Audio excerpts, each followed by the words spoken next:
Well, hello YouTube, it's me, Fortmaster, and welcome back to another Not Real Name, Not At All reaction, and this is, can you survive living with a Fnaf animatronic? The Fnaf Roommate Guide. So this was the winner to last week's YouTube member and Patreon vote, and very much to my surprise, the vote was it was completely unanimous with everybody voting for this video. Which, you know, obviously I'm happy about because I didn't have to flip a coin again. And because of that, I also have to thank the people that actually suggested this video in my Discord server originally, Snailcat and Error193. So yeah, it's been a little while since I last did a reaction to Not Real Names videos. The last one being her most recent Fnaf food video, but on top of that, this video has apparently also gotten a sequel as well, just a couple of days ago at the time of me recording. So, depending on how this video goes, I might very well watch that one soon after, who knows. But yeah, I mean, other than that, I really don't have anything else to say on this video. I mean, besides the fact that, like, I think if I remember correctly, I've done a couple of reactions to her, like, Fnaf guide videos. I also did one where, you know, tried to play along with, like a running your own pizzeria game, and that failed spectacularly for me, because I basically died, you know, on the first one. But yeah, so let's see exactly how, you know, well, I mean, for this video specifically, I mean, one, the concept of getting an animatronic roommate, so, like, that's just funny. I definitely want to see what the justification for this is. But yeah, let's actually get this thing started and see how exactly this will actually go.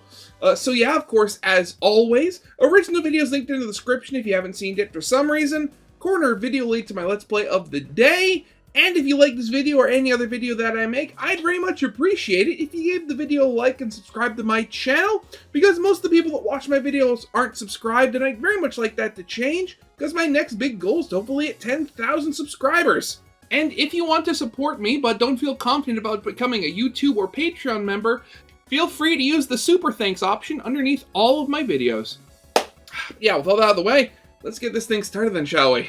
I regret to inform you that after years of unbridled success, the Fazbear Funtime service has finally come to a close. Finally, the people of Hurricane can sleep without the threat of wild bears breaking into their house and crushing their skulls. But there is a problem. The service ended abruptly. Everything shut down and everyone packed up and left. Except for the animatronic currently in your house. If you're listening to this, you are one of the unlucky fellows who had an animatronic delivery actively going when the service halted. And now with the return orders no longer functioning and the recall system deactivated, that animatronic isn't going anywhere. Oh, that's how we're doing this. Okay. Okay, honestly, out of all the justifications you could have gotten for, oh, suddenly having an animatronic roommate, you know what? I don't hate it. I don't hate it at all. It's like literally just, you know, Fazbear doing its thing and now you're screwed because of it. Now, I know the knee-jerk assumption is to call the authorities or try to destroy the animatronic yourself, but let me warn you, that won't end pretty. And just because Fazbear Entertainment shut down their service doesn't mean they aren't available to clean up a mess. I mean, you say that about, like, calling the authorities and stuff like that, but I have ready access to a pickaxe. The mess that is whatever's left of you. Instead, that's true, yeah. I have a proposition for you, and it involves something radical and new, something that might interest anyone willing to even get involved with Freddy's. That is, if it was willing. But the idea is this: what if you befriend the animatronic? Take care of it, tend to it, like a big metal-boned roommate. Surely you will be able to tame their cold hearts, but only so long as you are very, very careful with how you go about this. I mean, you say that, but I have no idea. Was it ever actually explained how the animatronics and, like, special delivery actually worked? Like, I'm fairly certain they were just, like autonomous, like, replicas of all the famous ones or something like that. Because because thinking of the idea of it, because if there were so many people that were getting them sent out, I highly doubt they were using the official animatronics for that. At least I hope not. You know, I mean, Fazbear is stupid, but I hope they're not that stupid. No two animatronics are the same. So, let's begin at the beginning. Welcome to the guide for taking care of your very own animatronic companion. Before we get started, 3 rules. 1. Respect the animatronic. They might not have souls inside, not the mass-produced ones, but they do have personality chips. Some of them with soft hearts and some with the desire to end your life. Yeah, whoever at Fazbear designed the Springtrap one, there, you are sick. 2. Do not try to dismantle or otherwise attack the animatronics on your own. It will absolutely end badly for you. Though I have some options for how to get rid of your companion at the end of the guide, but... 3. This one is most important. Do not directly reach out to Fazbear Entertainment under any circumstances. They will not help you. And if they say they will, be assured that something's about to go very badly. They always have ulterior motives. Now then, let's begin. Let's start by introducing you to your possible companions. The Funtime service had a lengthy list of candidates, but we'll be able to narrow down your exact model. Then... Wait a second, so let me just check here. So is she going to be going over like all the different costumes as well, or just the basic base animatronics, like, oh, Freddy, Bonnie, Chica, instead of going like, oh, this is Liberty Chica, and like it being its own independent thing? Toy Chica, Toy Bonnie... Okay, yeah, so it does seem like she's just going over like the broad characters, okay. We will go through each animatronic's behavior, risk, living requirements, maintenance procedures, and the best way to approach. We will be going through the animatronic's behavior and personality, their living space requirements, risk assessment, cleaning and maintenance, behavior with other animatronics, and the best way to approach them. Starting with the Endo, also known as Endo Model 01. This basic endoskeleton might not look like much, but he has the potential for a lot of personality, and a low enough risk that you might get the chance to reach that potential. Having no suits on, endos have a mild, underdeveloped personality. They're not very aggressive, timid instead, and adapt to their surroundings well. This means that of all of the animatronics, this is the one who will most likely replicate kindness given to it immediately. Replicate? Like the Mimic? No. He can be your little buddy if you take care to mold him into one. Size and living space. Endos do not have suits, leaving their metal body exposed. They're not very huggable. In fact, brushing up too close can lead to scratches. But they are not bulky and require less space, I would imagine. Though they might get caught up on fabrics. Risk assessment. Due to their quieter personality and basic body structures, the endos are less of a threat. They can be initially aggressive, but you can likely handle them until they calm down. After a few days in your possession, they'll probably stop attacking you. And if they're not, you can probably deflect them rather easily. Endos don't require much maintenance due to their lack of elaborate parts. However, they are very sensitive to water, so all cleaning should be done with computer wipes and air spray. If the endo's head comes off, which is a possibility, you can usually attach it yourself rather easily. Other limbs might require specific tools to do so. Tools that you probably will not have. Endos can get along with other animatronics, however, they have been known to adapt to the personality of the animatronics they are with, and can also be bullied or pushed around by more aggressive demeanors. So, for example, having an Endo with a Freddy will replicate his mild temperament, having one with a Funtime Freddy's going to push him around and goad him into turning against you. So, the best way to befriend, go about your day within viewing distance of the Endo so it can watch your normal behavior. You know, it's funny. This is like, I'm listening to this, and the way that they're being described, it's like, it almost like more like a nature documentary more than anything else. While making sure it doesn't charge you. Don't fight back, be defensive. Eventually, it will adapt and become more docile. Then you may approach, where you may introduce it to activities to keep it entertained, such as clicking around on the remote, drawing with crayons, and light dusting. Try to get an outside lock for your bathroom so it doesn't wander in and short-circuit itself either. Unlike many of the other animatronics we're going to be covering, this is basically it. Endo is the simplest case. It really is just a means of being nice to it, with few caveats attached. Here's a word from an Endo owner on their experience. Cheryl writes, I love my little Indy. I dress him up in costumes for every holiday and he gets really excited. All of my best friends are so jealous that I have a Santa and a leprechaun all in one. He gets afraid during thunderstorms, though, so I'd recommend any Endo friend to have their very own weighted blanket. Well, there you have it. In short, Endos are a rather safe animatronic to get stuck with and may absorb the attention you give to it. Just because he's the safe one, or dare I say, the boring choice, don't let that scare you away. Our next animatronic is none other than Freddy big Fazbear. Man himself. The face of the franchise, this jolly bear might not be as friendly as his mascot counterpart, but maybe there is a big old teddy bear hiding underneath that suit. I mean, you say that, but, famously one of the big rules of the Fnaf 1 establishment was to not touch Freddy. Just remember, friends are forever. Freddy Fazbears are naturally gifted with a friendly and calm personality, one that clashes with its innate drive to attack you, yes, but this means if you can breach those instincts, you will find a mild Papa Bear hiding underneath, a possibly deadly one. There it is, don't touch He may also wander Freddy. into your bedroom at night and start flashing his eyes and playing music box music. If he does, pretend to be asleep. Even if he comes over to your side of the bed and starts breathing on you, he will eventually leave. Or he won't, but once you broach 6 a.m., he should be safe to get past. Due to Freddy's size and bulky plush build, he might take up a noticeable amount of space, just like Bonnie and Chica. Expect him to knock over any loose knickknacks, coat racks, or anything else crowding up the way. Though this also means that you can pretty much box him out of any room by just stacking enough stuff in front of it.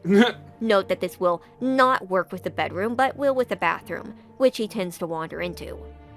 Regular Freddys are only a touch more aggressive than Endos, and a little avoidance during the hours of 12 a.m. to 6 a.m. can go a long way. I mean, granted, I keep thinking, hey, that doesn't sound right, but at the same time, again, yeah, we are dealing with, the mass-produced copies, not the original Freddy from FNAF 1, so, again, there are some noticeable differences. He is relatively low risk outside of those hours, and his quieter demeanor backs that up. Freddy should be cleaned with a fabric spray and wipes. Carpet sprinkle may be used, but only if you have a relatively gentle vacuum attachment to suck it up with. Sorry, carpet sprinkle? What is that? Avoid getting Freddy's plush body too wet, as his suit may mold and mildew, and it's virtually impossible to reupholster an animatronic in this day and age. If Freddy gets anything stuck inside of him, you may have to pop him open and manually remove the junk he shoved in, but be sure to not handle the music box. If it breaks, you will not be able to acquire a replacement before he becomes very, very aggressive. Behavior with other animatronics. Freddy gets along well with Chica, Bonnie, and Foxy and will actually encourage them to stay more docile when homed with them. Though, counterwise, Freddy may become more active when he has his bandmates living with him. He gets along well with Toy Freddy and, shockingly, Funtime Freddy, but he will become hostile and fight with Springtrap if he's in the home. No, really? I mean, I guess I can see some sense to that, because again, one version of Freddy is another version of Freddy and stuff like that.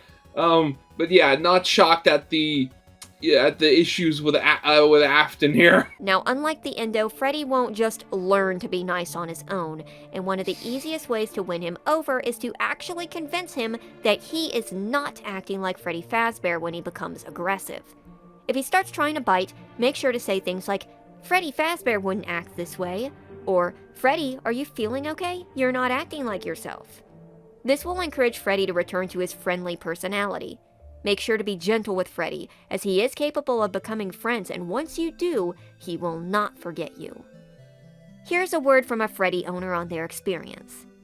Charisse writes, At first, I found Freddy to be kinda scary, but now I couldn't imagine life without my big Papa Bear. He keeps an eye out for intruders at night and wakes me up in the morning with his music box music. It's so much better than my alarm clock. I love, love, love him. So, in short, Freddy is a slightly more risky animatronic to have around, but still on the mild side. This classic bear could make for an excellent, if basic, companion to any home, as long as you're able to give him the patience you hope he returns to you. Next up is Freddy's right-hand man, Bonnie the Bunny, a fixture of Freddy's since it first opened its doors. Fit with a mild personality and an ear for music, but a strangely aggressive streak. Bonnies tend to be laid back but fierce. What do I mean? Well, mostly they are a quieter Freddy, mellow and relaxed, and tend to be soothed by guitar music as they are programmed to pretend to play the guitar when they hear matching music. But he can be trigger happy. Basically, if you were up against the whole band, Bonnie would be the first one to rush out and try to sucker punch you. So you gotta stay on guard with him. You know, just thinking about Fnaf and thinking back to the original first trailer for the first game that was released, and the fact it's Bonnie that you see running down the hall. The fact that in game that the running down the hallway to surprise you was taken by Foxy. I have to wonder if that's a holdover from an earlier version of the game where Foxy didn't exist. Or if that was just, a case of, hiding certain aspects of the game so the player is surprised and stuff like that. Bonnie stands about the same size as Freddy and requires about the same space, though unlike Freddy, he will not be as prone to wander into the bathroom. He will more than likely linger in the living room and patrol the hallways instead. Geez, that's an image. Bonnie is about as dangerous as Freddy, though in a different way. He is at his most dangerous around strangers, and in the earliest hours of the night. And he tends to calm down over time. Basically, he'll lose his steam and eventually chill out before morning arrives. Same suit cleaning procedure as Freddy's: wipe down, don't get excessively wet, dry carefully, fabric deodorizer works like a charm, but instead of an internal music box, Bonnie has a system dedicated to tuning with and tuning his guitar. If it gets out of tune, he will become testy, even without a guitar, and you will be forced to manually open up his faceplates to reset it. However, you can't retune him without his guitar, so that can be a problem. That I'll get right back to. Also, if Bonnie's face pops off at any time, you should try to return it to him, and if you can, help him put it back in place as soon as possible. That mellowness goes straight out the window whenever his face is missing.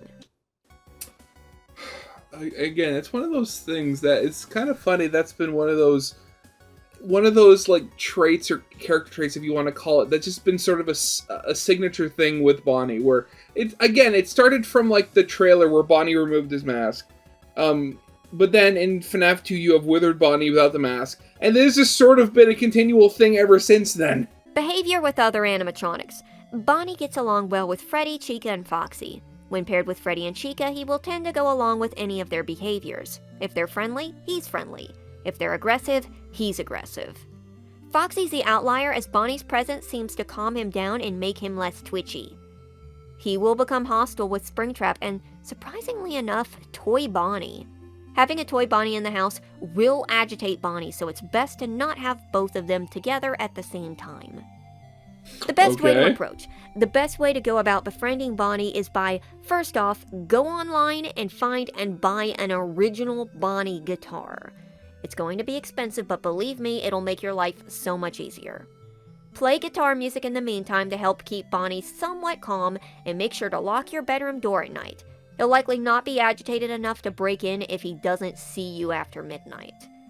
The guitar will naturally relax him and usually revert any Bonnie into a docile, showtime state, and will also allow you to tune him when he falls out of sorts.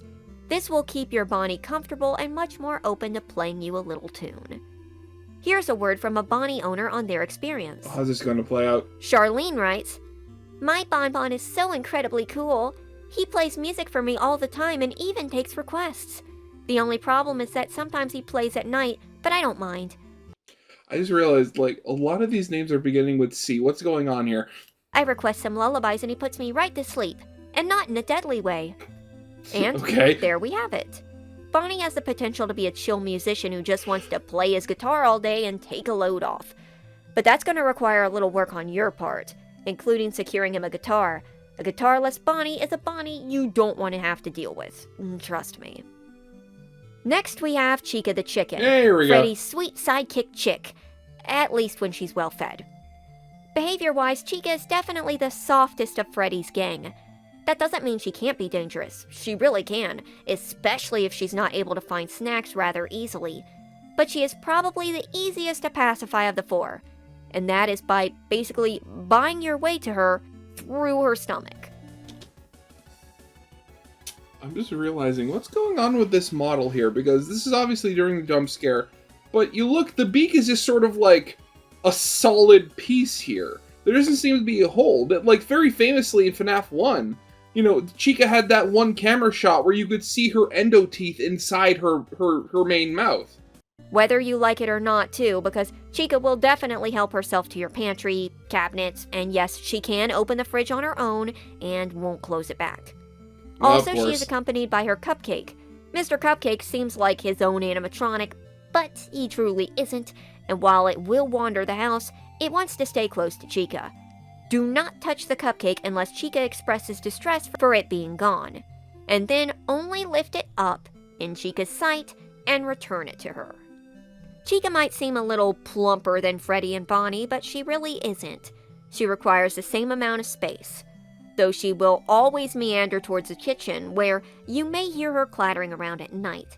It's in your best interest to leave food out in easy access. She will find it regardless, but that way she doesn't have to tear up your kitchen to do so.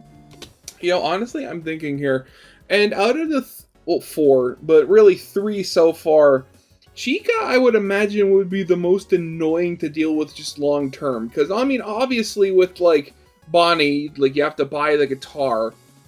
But with Chica, you have the not upfront, but the continual, like, ongoing costs of buying food for an animatronic that doesn't really need food, just wants food. So not only is there the issue of, you know, having food for her to eat, there's also the issue of, you know, cleaning her up afterwards. Give her enough food, too, and she'll be so distracted you might get a full night's sleep. Chica is just as dangerous as Bonnie, but isn't as quick to lash out and will often get distracted by searching for food. As long as you don't have food in the bedroom, you can probably sleep through the night, as long as you keep your door locked. Make absolutely sure Mr. Cupcake hasn't slipped into your room beforehand, though. Unfortunately, Chica has a nasty problem compared to her bandmates. Due to her obsession with food and desire to eat it, she will often get covered with and filled with it. Outside messes can be dealt with wipes and spray, but you will have to wait until Chica's docile enough to try and squeeze your hand under the cracks of her plush suit and retrieve whatever gunk is inside. Uncomfortable? Yes, but necessary as to keep her from smelling. Chica is also prone to infestation, so it's best to do a daily bug spray routine before roaches even show up. God, I forgot specifically about the mini game there, but God, just the concept, that's horrifying. Odds are, they're already there. Behavior with other animatronics, Chica gets along well with Freddy, Bonnie, and Foxy, and helps calm any of them down. She doesn't get along with Springtrap like the others. Obviously, yeah. Shockingly, she is good to have in the same house as Plushtrap, as he will act more calm and friendly with Chica's motherly presence. She also doesn't seem to have much interest in Toy Chica.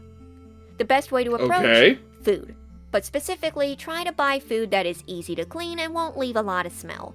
Chica will appreciate it, usually spending most of the night feeding herself or playing with the pots. Other than that, be friendly and, like I said, give the cupcake a wide berth. If Mr. Cupcake attacks you independently of Chica, try to defend yourself, but only to a reasonable degree. Basically, don't kick the cupcake in front of Chica and you'll do fine. Here's a word from a Chica owner on their experience. Chardonnay writes, I wasn't so sure.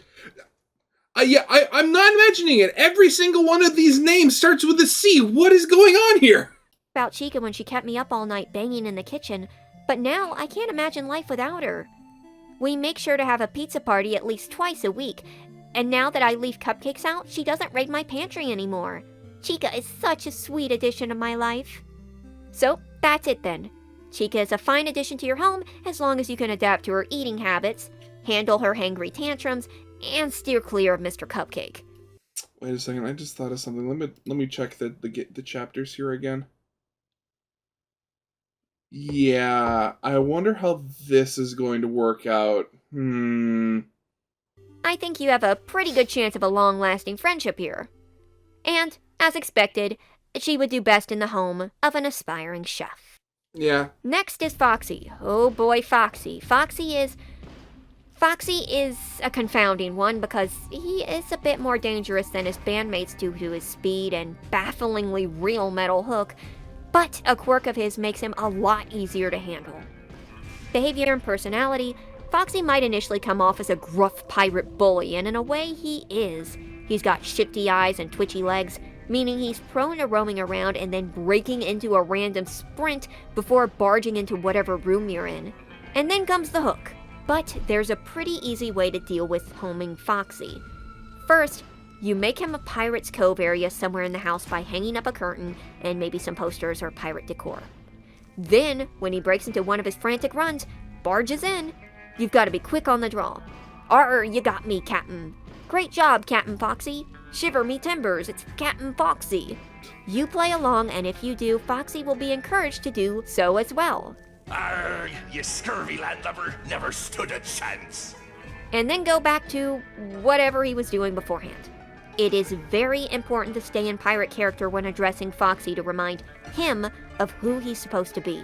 Plus, it makes him happy. The more you play along, the more he will calm down and become comfortable in his new home. He will still do his nightly runs, but they won't be aggressively charged anymore. And the hook, only dangerous if you hug him the wrong way.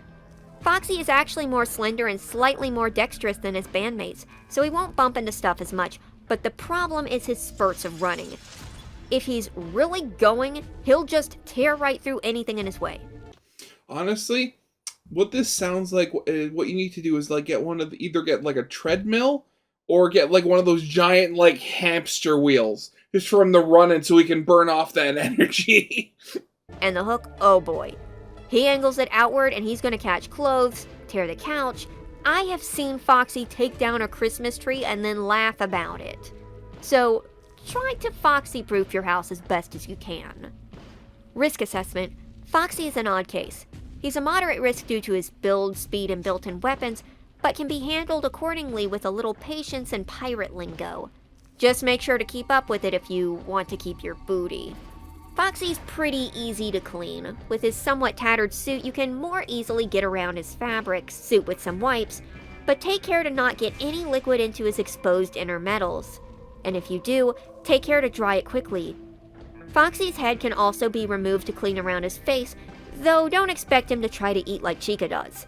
Occasionally an internal fuse may go out and you might have to acquire a replacement online, during which Foxy may become especially twitchy, with either his jaws flapping, his hooks swinging, or his feet thumping. But he'll usually be stuck in one place when this happens. Just make sure to stay out of reach and assure him that the new part is on its way. Honestly, just the image of only one eye moving while the other stays still so he has like a lazy eye or something, that's honestly really funny. Oh god, I need to go back and watch some of the Help Wanted playthroughs. They were so much fun, especially seeing everybody's like first reactions to them. And try to replace it before he gets the urge to get up and start walking around, glitches and all. Behavior with other animatronics. Foxy will get along well with his bandmates, and like I said in the Bonnie section, Bonnie will help keep Foxy more calm, and he won't sprint as much. Foxy will become defensive and agitated if Springtrap is in the house and gets irritated by Toy Bonnie, but seems to get along pretty well with Toy Chica. Having a Mangle in the house, however, will make Foxy gloomy and lethargic. It is best for his mental state that he and Mangle are kept far apart. The best way to get on Foxy's good side is to do your best to treat him like a captain. Speak to him mostly in pirate speech, and don't you dare scold him if he knocks anything over or tears anything up. Try to not lock your bedroom door either, because otherwise he'll just break through it. Okay. Making him a little pirate cove area is non-negotiable, but it can be as simple as a curtain if you don't have much space to share. Here's a word from a Foxy owner on their experience. First mate Chelsea writes, Again! What's with the sea names? Foxy be the best captain this side o' the seven seas. Belay the guard dog, Captain Foxy keeps his eye out for any danger and sends any landlubbers looking to break into Davy Jones' locker. And he be a fine sport 'bout not running in the house for 4 a.m. And he gets these twitchy legs when Pirates of the Caribbean be on the TV. He's as cute as a deep-sea pearl, 'tis. There we go. So, Foxy could be an excellent companion if you're able to keep up with his needs, and his need to be the captain of his ship. Okay. Next is Balloon Boy. First off, I'm sorry. This is about to be a bumpy ride, but Up until this point, I literally forgot Balloon Boy was a possible animatronic character you could have in special delivery. Okay. that doesn't mean Thanks you for won't ruining come to for love that your for little me. menace. Balloon Boy is the most mischievous of the lot by far. While he can be dangerous if he gets really angry, most of the time he's just going to mess with you. Hiding your remote, stealing batteries and forks, and really anything small that you notice is gone. He might also squeeze himself into tight areas where you can't see him and then wait there until you find him, hoping to get a rise out of you. Balloon Boy in the fridge, not... I mean, honestly, thinking about it, you'd think that out of all the animatronics you could have, Balloon Boy would be the easiest for you to actually just deal with. Like, I mean, he's like, at most half your height, and as we saw in the Fnaf movie, his head's not really on there the strongest, so you could possibly just rip it off with your bare hands. After which he will laugh maniacally. And bolt for it. This is going to be your life now. Being Balloon Boy's entertainment.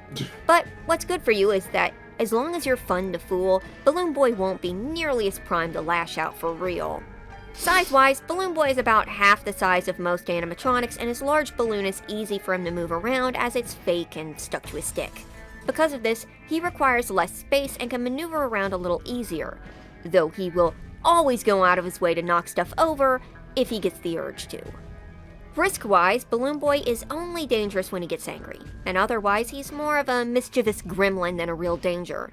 Though he will make your life a bit more difficult. Yeah, of course. Do not snap at him though. He is prone to retaliation if prompted. For cleaning and maintenance, Balloon Boy has a plastic exterior that is easy to wipe down with cleaning wipes. Or you can use window cleaner and paper towels too. Really, the hard part is pinning him down long enough to clean him. He will bolt for it. Though repeated exposure might stop this.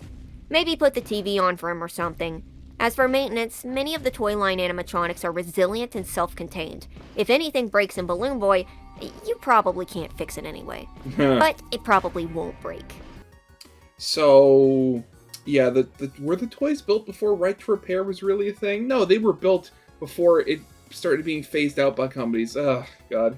When it comes to other animatronics, surprisingly enough, Balloon Boy doesn't target them like he does you. And he gets along well with the other toys, being Toy Freddy, Toy Bonnie, and Toy Chica. Not necessarily Toy Foxy.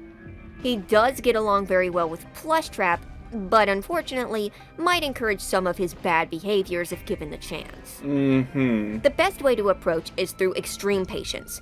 Play along, be a good sport, exaggerated reactions, and getting mad, perfect. Getting angry enough to lash out, expect him to go for your shins. But if you play along enough, Balloon Boy will surely warm up to you. He hasn't had many friends even before he became this. He needs someone, and if you can be patient enough to provide that, he might become your best little buddy. Here's a word from a BB owner on their experience. Honestly, hearing anything good about Balloon Boy just really sucks me out of the video, you know? Shara writes, Balloon Boy gets a bad rap. My little BB is as sweet as can be. I don't mind that he eats batteries. I just buy more and he laughs with joy. He's such a cutie. Also, make sure not to leave any crawl spaces open. He got stuck under my porch and I had to climb under to get him out. Frown face. I mean, honestly, that sounds like the best option. Just leave him under there until he corrodes to the point that he's non-functional. That's it then. Balloon Boy is an option, so please take care of him. He needs a good home, even if he's going to act like a rat sometimes. And not the cute ones, the ones that steal everything. Yeah. Next we have Circus Baby. Okay. Circus Baby, the princess of pretend herself. And if you find yourself with her, oh boy, you're looking at a bit of a handful. Yeah. Personality-wise, don't let her sweet and soft-spoken demeanor fool you. Baby can be manipulative and petty, and will only play nicely when she's playing the long con, waiting for you to get too comfortable before offering to make you some ice cream, or innocently saying there's something stuck inside of her that you must help her fix, or trying to get you to go somewhere with her.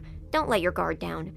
No matter how many sob stories she gives you, Baby is looking out for Baby and only Baby first and foremost. Soon, you will be as broken as I am. And again, it's the whole fact that, you know, on top of all of that, Baby is huge. Remember, she's over 7 feet tall. So, Yeah, you need the space for her. I mean, I wish she would change, but I used to think that if she had a chance, she could get better, but baby can't help herself. She will slip back into her old ways. You can try to be nice to her, maybe you will get through to her, but never turn your back on her, and never let her know you're onto her, or that sweet exterior will become sour very quickly. Also, don't take ice cream from her. You don't know where it's been. Size-wise, Circus Baby is a big girl. She stands 7 foot tall and has a sizable plated body. That makes it hard for her to fit comfortably in the typical home. But Baby doesn't need much room to toddle around, tending to stay prone while working. Though if she does decide she wants out, she'll find a way despite the body. Lock your bedroom door, she can get in, but she won't risk it. Risk assessment, dangerous. She's big, bold, and built to kill, and really the only reason she doesn't initially kill you is because she needs something from you. Though there's a catch. If you can fool the fool, you'll be safe. If you make Baby think that you're useful while keeping her at arm's length, you can probably cohabitate fine. Just make sure she thinks she's the smartest person in the room. You know, thinking about it, like, between Baby and, like, Springtrap, I can't decide who would be the more dangerous one. Because, I mean, obviously Springtrap is, you know, William Afton. He's, you know, a literal murderer. But he's also not that subtle, at least from everything we've seen. At least once he becomes Springtrap. Baby, on the other hand, you can work with her for a bit as long as, you know, she thinks she can get away with it. Circus Baby is a fun-time animatronic, which means she has an elaborate set of schematics and step-by-step guides on how to pop her open and painstakingly clean her interior of any debris. Yeah. She should be technically easy to clean, and being metal plates, she wouldn't absorb much smell, but due to Baby's size and demeanor and sizable stomach hatch and her internal claw, I would stick to cleaning the outside and leaving the inside alone. Mm-hmm. Thankfully, due to Baby's pride, if she ever does get damaged, she won't let you work on her anyways. Most animatronics don't get along well with Baby. She's bossy and cold. Ballora will constantly avoid her. Her and Funtime Freddy constantly swing back and forth between leader and lackey and mortal enemies in a constant struggle for control and attention. She will also follow any commands given by Springtrap. The only exception to the rule is Toy Chica. They bond over their murderous tendencies, and thankfully for you, if they're together, they'll focus more attention on each other and less on you. Okay. I saw Toy Chica on the list. I didn't know how she was going to play out, whether you were going to play her more towards, like, the murderous psychopath from, like, high school days with Chica, or otherwise. So, not too good for my prospects there. Best way to approach. Like I said, you've got to play the pretender. If she thinks you're dumb and useful, she keeps you alive, if only to help take care of her. In a way, there is a part of her still looking for someone to take care of her, I believe. Maybe being sweet to her will convince her to keep you alive, but always be on guard. Don't let the mask slip, and always be prepared to make a run for it. Also, buy an animatronic grave taser. They sell them online, just in case that claw swings out. Here's a word from a circus... Honestly, you'd think you'd have... The best thing to do would be to try to find...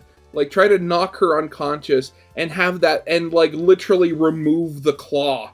Just so it's not, you know, a danger. But if she figured that out, that you did that, yeah, you could also be in a lot of trouble. Baby owner on their experience. Sharabeth writes, Circus Baby is such a doll. She is perfect at parties.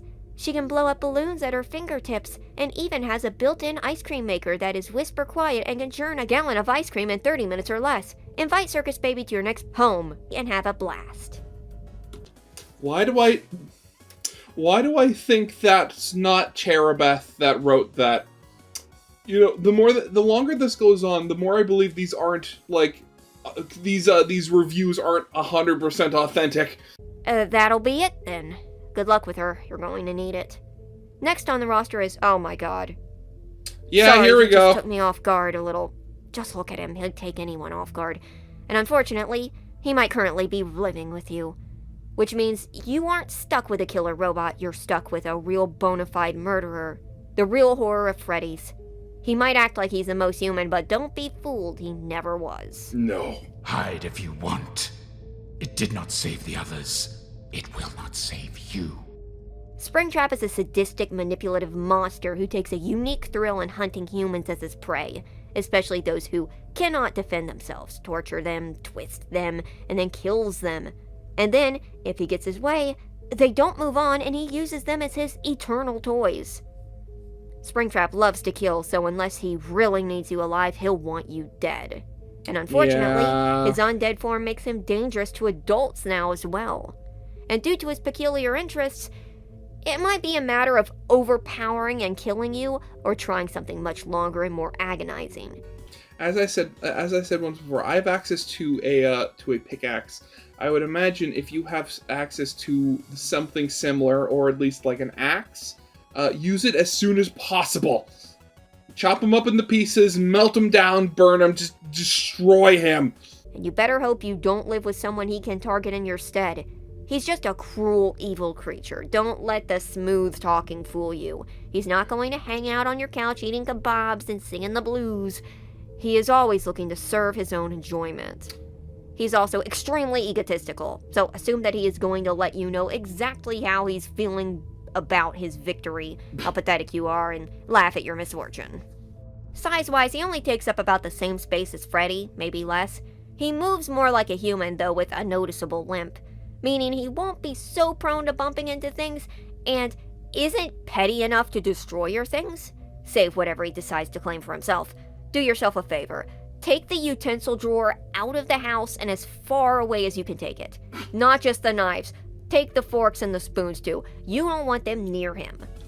Honestly, all I can think of is that the best way to stop it would probably be, like, removing his thumbs, because then it's a lot harder for him to, like, grip things. I mean, great, maybe without thumbs he could still try to, like, not really strangle you, but still, like, you know, kill you just by, like, punching or, like, strangling. But that would certainly defang him quite a bit. Also, due to his current state of decay and rot, assume that anything he touches, sits on, or carpet he stands on too long will become funky and possibly so contaminated that you will need to burn it. In fact, I'd burn anything he touches. Risk assessment. Extremely dangerous. He might seem weak to his stumbling and zombie-like appearance, but that's not the case, and due to his compulsion to kill, it's impossible to befriend him. Unless you're able to prove that you're like an especially fearful and meek person who will do whatever he says, and even then assume that he will test you. I won't blame you if you buckle to him, but if you get to that point, there's not going to be a happy ending, even if you live. Cleaning and maintenance. Okay, let's discuss the elephant in the room. He's a literal rotting corpse, yes. Animatronic. He is a corpse skewered inside of an animatronic, and that gunk oozing out of him is authentic bodily remains, stinking up the inside of his suit and rotting through the holes. This is why he's so massively moldy. He's totally rancid. And no, there's absolutely no cleaning or repairing him. First off, don't be fooled. He is functioning perfectly fine despite the fact that he is far from working order. He doesn't need you fixing him. If desperate enough, he'll repair himself. But that means admitting that he's not untouchable. As for the smell, your best bet is to avoid him as much as you can, because him finding out that his stench makes you gag will be a quick way to get a knife between the eyes. He won't much appreciate you spraying him down with fabric spray, and even then any smell of flowers... that wouldn't do anything. None of that is making a dent in the wall of stank. If you can get away with a facial mask dipped in peppermint oil, you know, like the ones they use in the hospital, go for it. When it comes to other animatronics, Springtrap would rather be alone, likely because most other animatronics want him dead. Freddy and his band will become more aggressive and restless, the toys will start to become twitchy and their eyes will do all sorts of weird things, Ballora will become extremely squirrely, expect to find her contorted under your bed to avoid him. God help you if Golden Freddy's there, oof. The only ones who will tolerate Springtrap are Circus Baby, Funtime Freddy, and Plush Trap. Circus Baby will immediately start taking commands from him, doing whatever she can to impress him despite the fact that he could care less. Funtime Freddy will antagonize Springtrap, and Springtrap loathes him. They have a history. But like Circus Baby, Funtime Freddy will buckle to whatever Springtrap commands him to do, likely due to programming. The only one he shows a shred of favor to is Plush Trap. Plushtrap, the poor thing, idolizes Springtrap on the basis of being a big yellow bunny, well, yellowish, and he will go out of his way to waver between trying to emulate him and trying to appease him. I don't think Springtrap enjoys this out of any form of affection, but because it too feeds back into his own gratification. Makes sense that the only thing Springtrap could love is something close to himself. Yeah, the little Though he may get Springtrap. impatient with Plushtrap, so be sure to separate if need be, for Plushtrap's sake. Best way to approach. The only way to approach and survive Springtrap is to either be an obedient pawn or a convincing obsessive fan. That sounds silly, but hear me out. His only weakness is his ego and hubris. That's how he wound up in that rotting suit in the first place. Your only chance is if he can use you, or if, for some reason, you fulfill a need for him. And the only need he has beyond the need to satisfy his bloodlust is someone to satisfy his enormous ego. Yeah, so just keep stroking it, telling him how good he is and how awesome he is. Yeah, that's not going to get annoying and bothersome and tiring after, an hour. Wonderful. Again, like, on site with Springtrap, basically. Like, anybody who doesn't is an idiot. Though I have yet to see anyone get close enough to be a true partner. Even his past partners have been pawns. But there's always a chance. If he could slip up just enough to wind up here as Fazbear Entertainment's abandoned puppet, then he's not as invincible as he seems. Yeah? Let's hear from... someone? Someone, Anonymous writes. A former father and well-trusted member of the community, William Afton, or Springtrap, is perfect for a family with children. Remember when I told you to not rat out your animatronics to Fazbear Entertainment? I think I'm reconsidering my stance. Yeah, at this point I think it's basically just, it's perfect to say at this point that, these customer reviews are not trustworthy. Yeah, that's the diplomatic way of putting it. Not trustworthy. I mean, between you and me, I think the guy's a lost cause. He obviously made up his mind. Why don't you just cut your losses and torch the house? But anyway, on to the next one, and into the first of the toys. Toy Chica. For some reason, Toy Chica has a lot of fans due to her fit physique, so you might consider yourself pretty lucky to have her. But she's got an unfortunately homicidal streak, so you'll have to watch your back. Of course. Did someone invite me to a party? Oh, this is going to be so much fun. With how many sweet flirtations she may throw at you, but don't be fooled, it's absolutely to disarm you. And the only way you're leaning in for a kiss is if she's going in for a bite. And yes, the beak does come off, and what's hiding underneath ain't so pretty. That being said, Toy Chica isn't a master manipulator like Baby. As sinister as she is, she can be bought out pretty well with compliments, gifts, even the ones she can't really eat. Basically, fake romancing Toy Chica is a possibility to get her interested in keeping you alive, but not real romance unless you're like into that yandere, what's it called? Yandere? Yandere? That thing where they love you but they also kill you at the drop of a hat. Also, if she gets those cuckoo crazy eyes, you're going to have to throw on that Freddy mask that you were no doubt using to defend yourself before Toy Chica got dumped at your house. This is really needed for all the toys except BB, but sometimes their facial recognition kicks in and they will lose themselves. They start hunting. The mask will trick them long enough to snap them out of it. Though in Toy Chica's case, the urge to kill never truly goes away. Toy Chica is actually quite slender, and unlike Chica, Toy Chica's cupcake doesn't tend to wander off on its own. And also, unlike Chica, she won't go scavenging through your kitchen. She will wander around, specifically to follow you behind your back, but not usually knock much over. And unfortunately, due to that sizing, she can easily get around your house like it's nothing. I mean, you look at her and she's about the size of a normal person, so yeah, I would imagine she has, not that much issue. Make sure to lock your doors and have a very good excuse for why you did when she starts yelling through the door. Ignoring won't work unless you can genuinely pretend like you were asleep. Risk assessment, Toy Chica is sizably dangerous. She moves faster than the classic Chica you remember, she gets through your house easier, the beak comes off, and worst of all, unlike many of the animatronics who will eventually soften up with compassion and care, Toy Chica has an innate urge to kill that just won't go away. so you will always be watching your back unless you have another animatronic to watch it for you. Cleaning and maintenance-wise, Toy Chica is one of the few animatronics who will get personally offended if you don't assist in keeping her clean.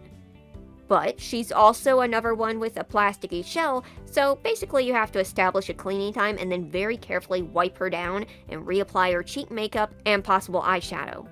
If her eyes disappear, they're not missing. She took them out on her own and doesn't require replacement. However, Toy Chica's beaks are notorious for their hooks breaking and it becoming impossible to reattach them.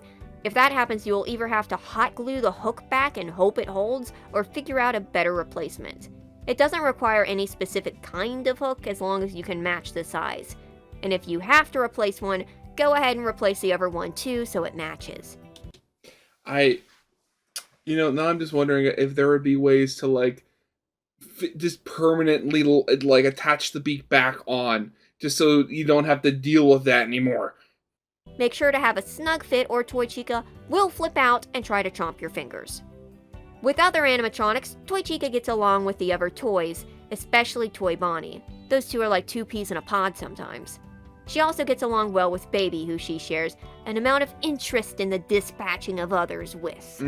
It's a popular talking point. Between the two, obviously Toy Bonnie is the better choice for you because he won't give her ideas. Toy Chica also has a strange sort of jealousy streak and will grow agitated around any competition, such as the original Chica and Ballora. So try to keep her separated from them. Maybe, okay, with Chica, I can kind of see that it's it's just the nicer version. You might like the classic Chica more than Toy Chica. Ballora? That flavor of jealousy, I imagine, comes from a very different place. The best way to approach compliments first and foremost, and gifts, even if they're the most shallow, unusable for her gifts imaginable. In this case, the thought really does count. Be careful not to get too close though, and if she tries to lure you into a quiet place to be alone together, don't fall for it. She's just looking to make sure nobody, not even the neighbors, will hear when she headbutts you into oblivion. Keep your guard up, but make it seem like you're totally falling for her. Here's a word from a Toy Chica owner on their experience. Charlene writes, Of course! Having Toy Chica as my big sister has changed my whole life. She's taught me how to beat the popular girls, get any boy I want, and even talk to my mean teacher. I haven't seen him around much since. But that's okay. She said she's going to talk to the head cheerleader too about getting me on the team. I love Toy Chica.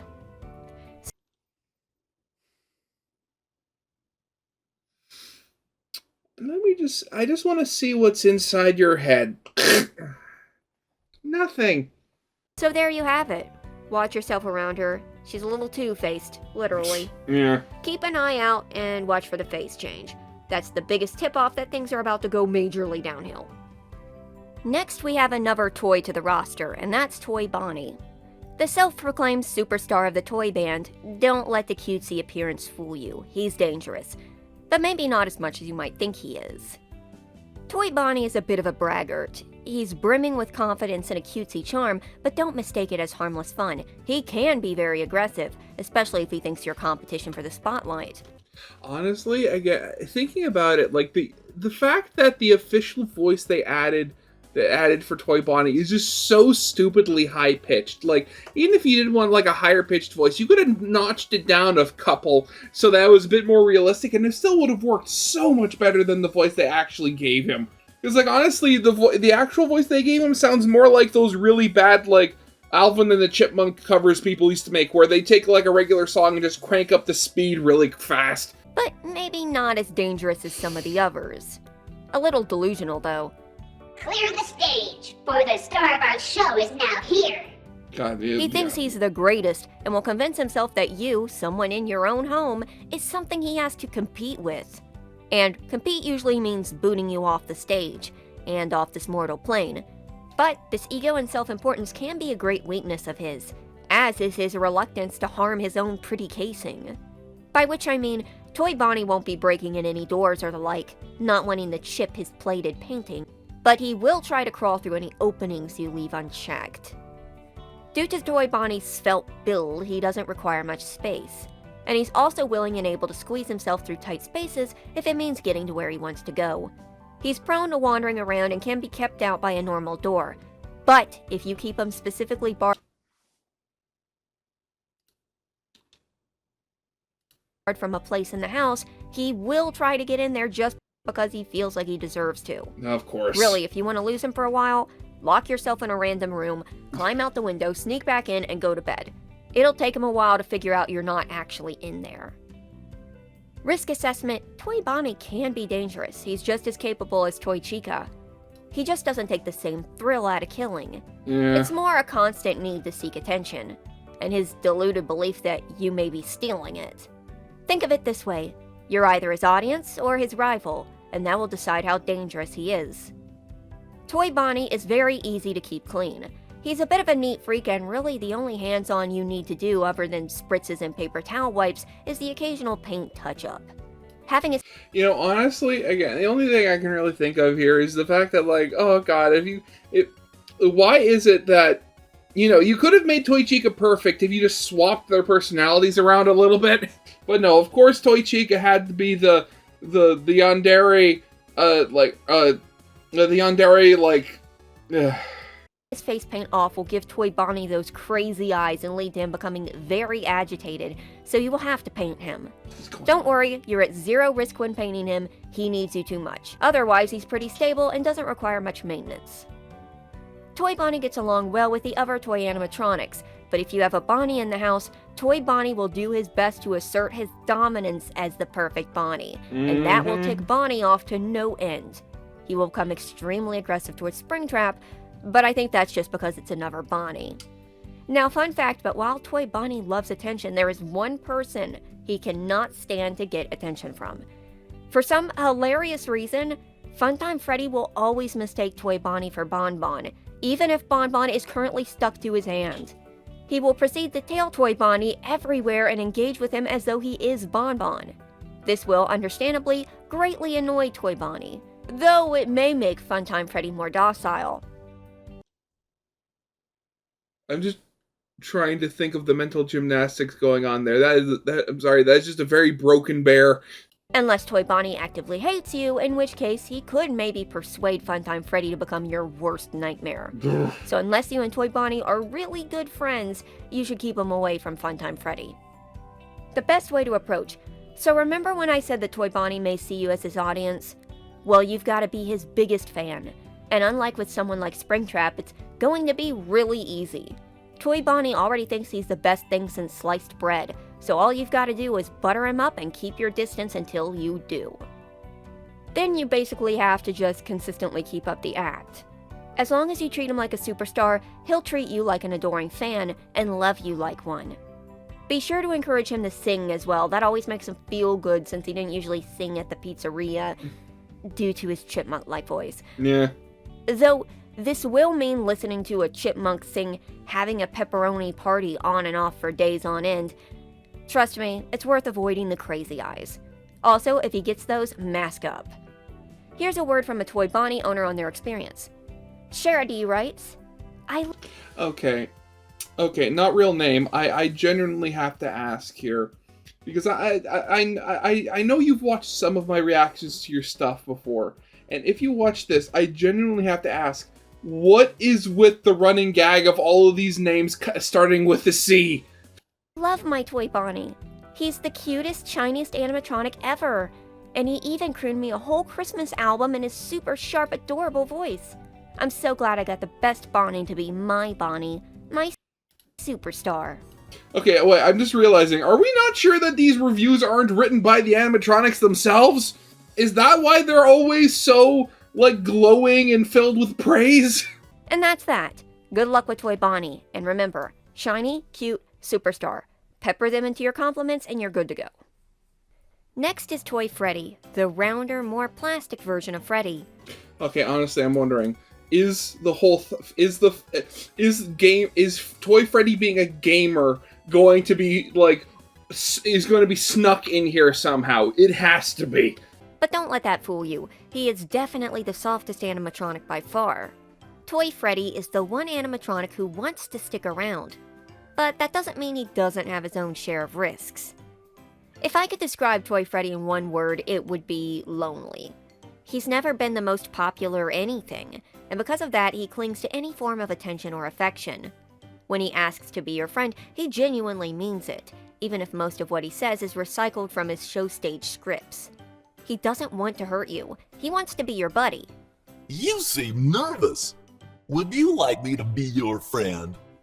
There's only 2 problems with Toy Freddy. Here One, we he gets go. fiercely competitive with video games, so watch your 6 if you invite those into the equation. And 2, and more importantly, he has the same stranger danger programming that Toy Chica and Toy Bonnie have. So during initial introductions, Toy Freddy might reluctantly become aggressive towards you, even if he doesn't want to. But if you can last long enough, those urges will eventually go away as you upgrade from stranger to acquaintance to buddy. Also, please put away your gaming consoles. Toy Freddy is a bit bulkier than the other toys, but only about as much as the classics. Because of this, you'd think it wouldn't be too hard to make space. But there is one problem. Toy Freddy is a huge klutz. He will bump into anything and everything with little provocation.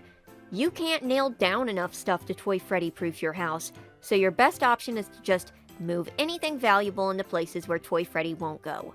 He's prone to following you around, but he's likely not going to sift through your closets, especially since he can't fit into them. The risk assessment: Toy Freddy has the means to be dangerous, but he won't be unless his programming goes on the fritz, and in those cases, mask up and ride it out. Elsewise, your biggest risk is if Toy Freddy trips and falls on you, or if he gets wound up playing a video game and starts throwing controllers.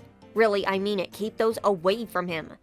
He might... Honestly, as long as you can start having him earn his keep by like starting a Let's Play channel or something like that, rage compilations are still a thing, right? want to play them, and he might say he won't get angry, but he will. And if he does, well, if he starts getting frustrated, just offer to take over and don't screw up. Your best option, but try to avoid it altogether. Cleaning and maintenance, like with Toy Bonnie and Toy Chica, window cleaner, paper towels, wet wipes, dust collector wipes, Yeah, this is standard. Toy Freddy is pretty resistant to damage, even if he falls over a lot. His paint might get scratched up, but he's less concerned about how he looks. Though, significant paint deterioration will lead to him getting mopey and sad, so try to touch him up when you can. Toy Freddy pretty much gets along with everyone on his side, save Springtrap. He especially tries to get attention from Freddy and Funtime Freddy, wanting to pal around with the other Freddys. And this works well enough with Classic Freddy, but Funtime Freddy... Well, most animatronics except for the toys might get annoyed with Toy Freddy's neediness. You'll basically have to take turns with any other animatronics to distract Freddy so he doesn't drive everyone insane. Winning Toy Freddy over is especially easy. All you have to do is be relatively nice and don't blow your fuse at him too much. Show appreciation through kind words. He's not used to getting them. And playing relaxing games. He won't rage quit board games, though he is likely to accidentally knock the pieces and possibly the entire table over. You can try video games if you choose exceptionally easy ones, or ones where losing isn't as big of a deal. Be sure to offer help if he gets frustrated, though tread lightly in those cases. Make sure he knows that you appreciate him, and in the first few months, make sure to keep a mask on hand for emergencies. Yeah, of course. Here's a word from a Toy Freddy owner on their experience. Okay, I'm trying to guess here. What's the next C name going to be? Is it going? It's not going to be something simple like Charlotte or Charlie or something like that. It's going to be some really weird name like Clemantha or something like that. I'm calling it now. Sharanda writes, Charanda? Okay. Calm down. You're just doing this to annoy me now. I wasn't so sure of Toy Freddy when I first got him. I thought he was the most boring animatronic I could have gotten stuck with.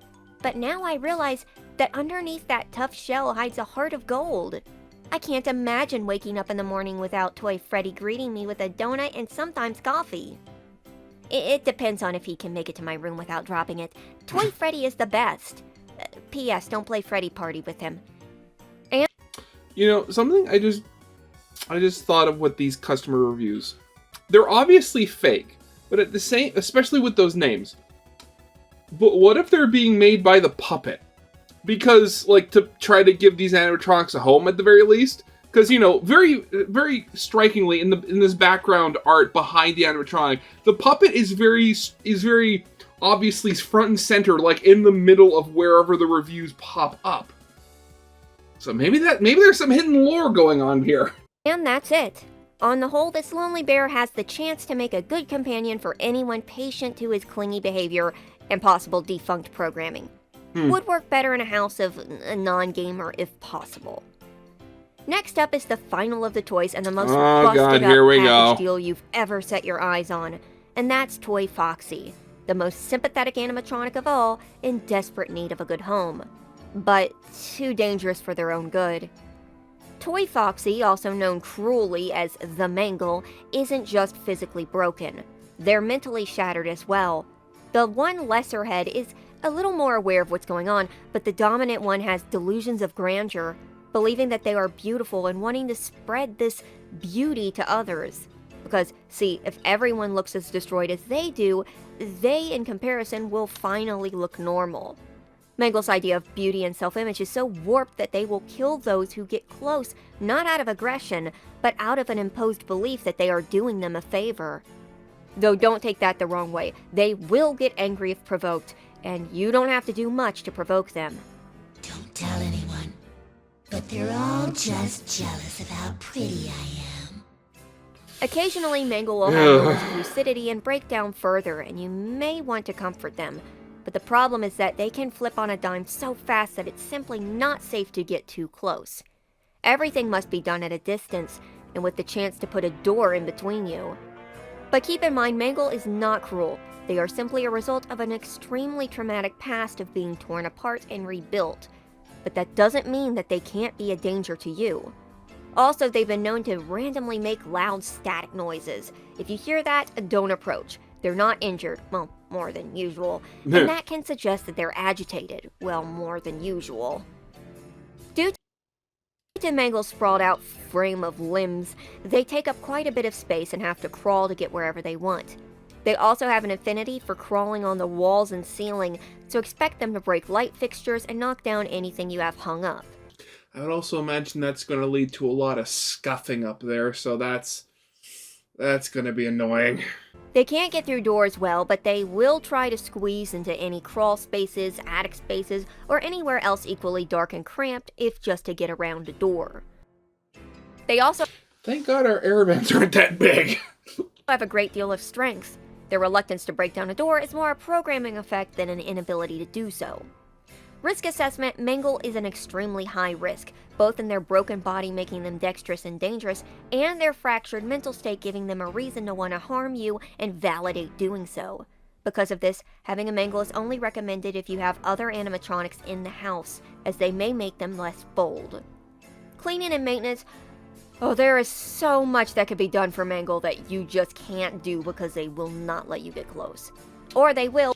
Yeah, the problem would be, I mean, like, you look at Mangle, and even if you were going to try to put them together in the right way, you're missing so many parts. But it's highly risky. Even cleaning is a danger. What you can do, though, is help with fallen pieces. Things will drop off a Mangle, and usually they don't notice until they've lost sight of it, which will send them into a furious search.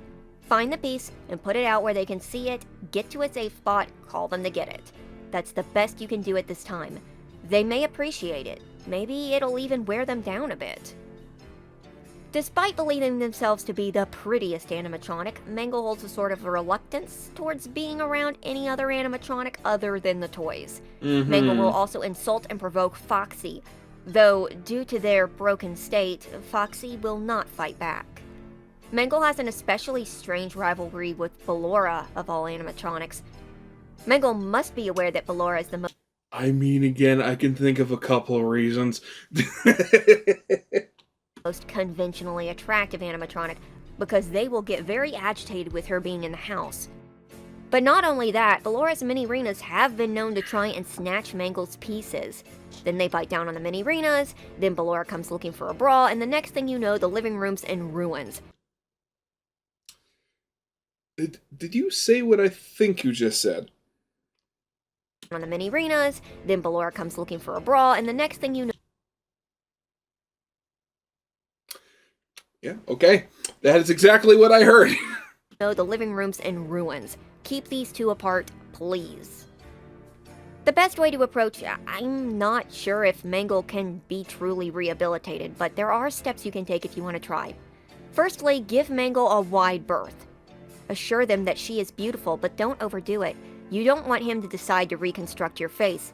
And if things start dropping off of him, offer help that doesn't require hands-on work until you're sure she can handle it. Always keep the mask nearby in case you need it, and know that this will be a very long road. But I believe in your determination. Here's a word from a Mangle owner on their experience. Charlie Ann writes, "Poor Mangle deserves all the love in the world. They might not let me hug them, but I'm glad to give them a safe home in these tough times, and maybe someday they'll be able to trust again. If ever they fall apart, I will put them back together." Put them back together, eh?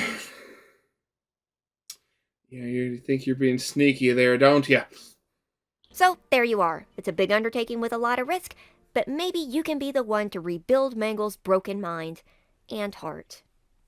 Moving on to our next terrifyingly beautiful bot, we have Here we Ballora the go. Ballerina, a lovely but otherwise dangerous animatronic. You may be allured by her elegant grace, but make no mistake, under those pretty plates are some very sharp teeth.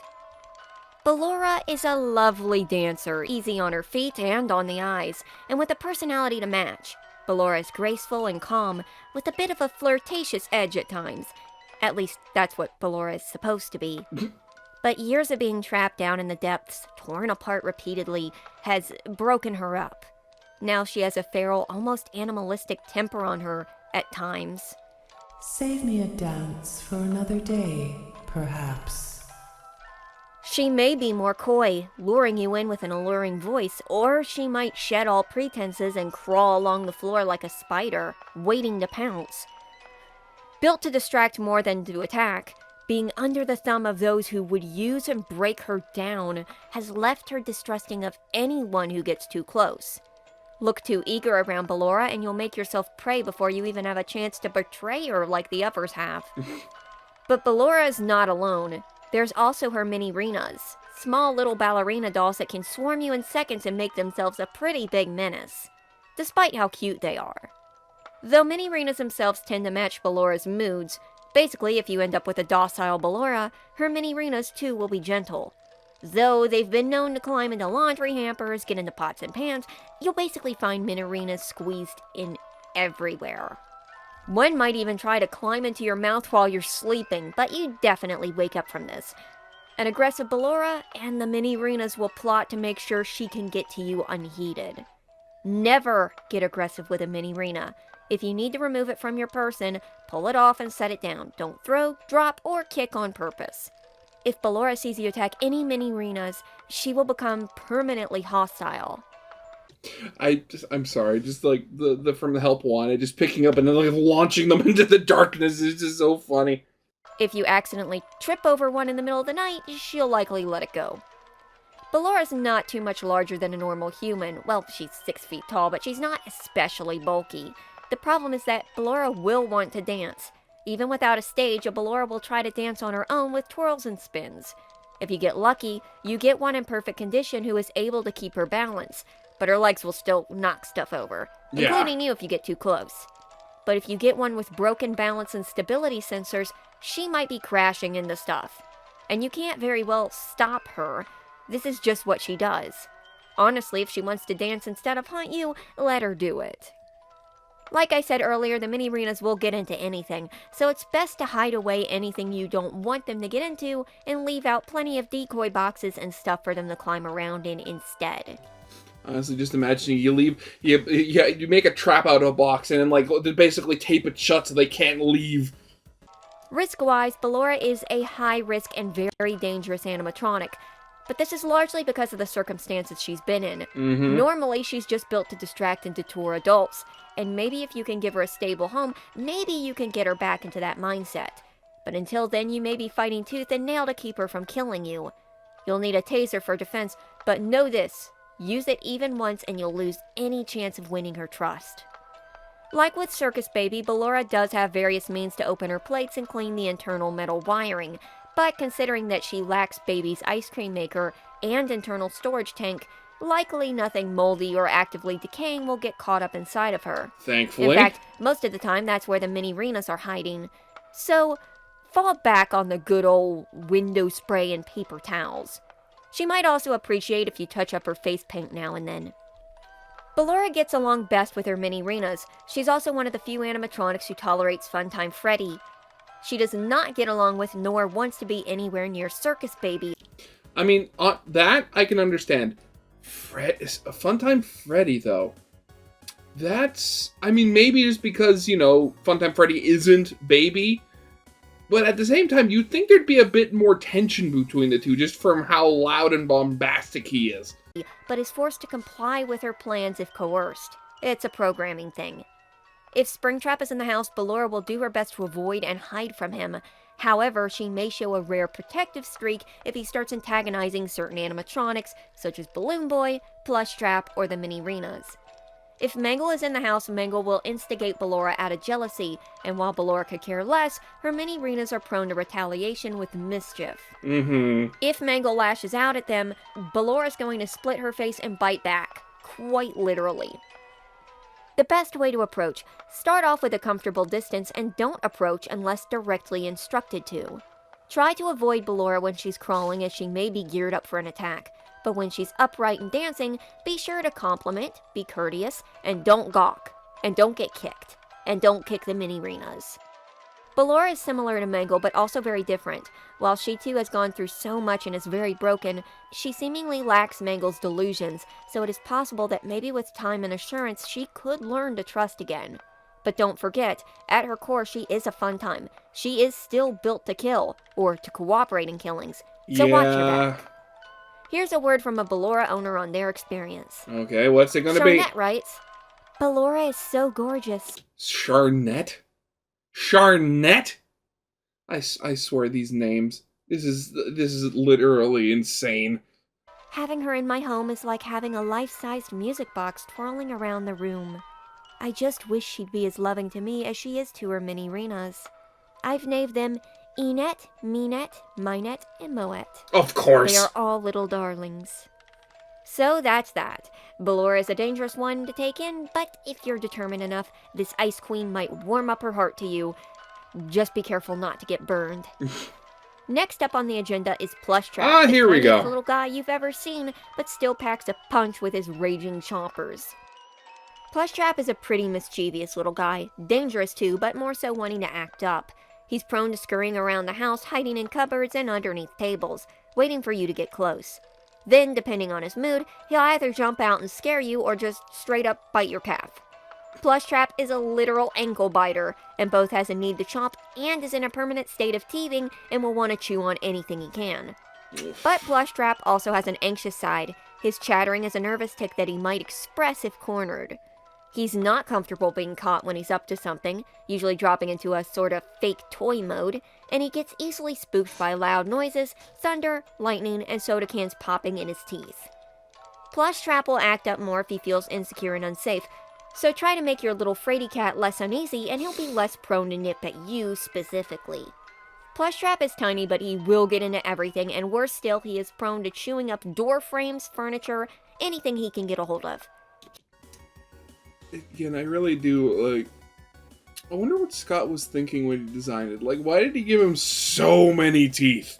I mean, granted, maybe that's sort of like an extension of the Nightmares, because they have so many teeth, but, this is like Nightmare Balloon Boy levels, where you have teeth literally going all the way around. He won't chew through wires, though. He's obviously been shocked before and won't risk it again. But he will chew on other electronics, shoes, and anything else. So, Plushtrap is another animatronic who needs some serious proofing. Risk assessment-wise, also maybe a dog toy or two. Plushtrap can be dangerous, but usually the ones you're going to run into are looking to scare you and bite you more so. Though with his chompers, a bite could result in a lot of bleeding.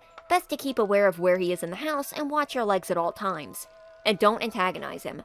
A less nervous Plushtrap will prefer to pop out and scare instead of bite. Cleaning and maintenance-wise, this really depends on how close you can get. If Plushtrap's in the nippy phase, just don't bother. If he started to warm up to you, you can use fabric spray and wet wipes to clean him up. Set him on your lap and give him a quick clean. He might fuss, but be sure to be patient and get around his gums. If any of his teeth get loose, they will affect his bite and bother him. So if you can, carefully remove them with tweezers. It won't hurt him and will help his jaw, but make absolutely sure he's tame and calm enough to do so. So that you can eventually pull out all of his teeth eventually. He is quite a finger trap. Plushtrap gets along with many animatronics, but some of them might rub off on him. Chica can be a good influence, reassuring Plushtrap and helping him keep calm, leading him to not act out as much. On the opposite side, Balloon Boy might encourage him to act out more. And Springtrap, you don't want him around Plushtrap. Plushtrap mistakenly believes that Springtrap is just a bigger him, which he kind of is, and he admires him. He will fawn over him and try to mimic him, which Springtrap will encourage until he gets frustrated and lashes out. It's best to keep Plushtrap away from him, and if you don't, and Balora's in the house, she will. Honestly, through all of this, the one thing I'm thinking of is the fact that, like, what I really want to do is just kind of like, what is it? You ever remember seeing those, like, relationship charts where you have, like, all the different characters of a show and you have, like, different colored lines pointing from one character to another to see what their relationship is like? I very much wanted to go through this video again and just make one of those just to map out all the different relationships that can be a thing. The best way to approach. Okay, you gotta treat Plushtrap like what he is.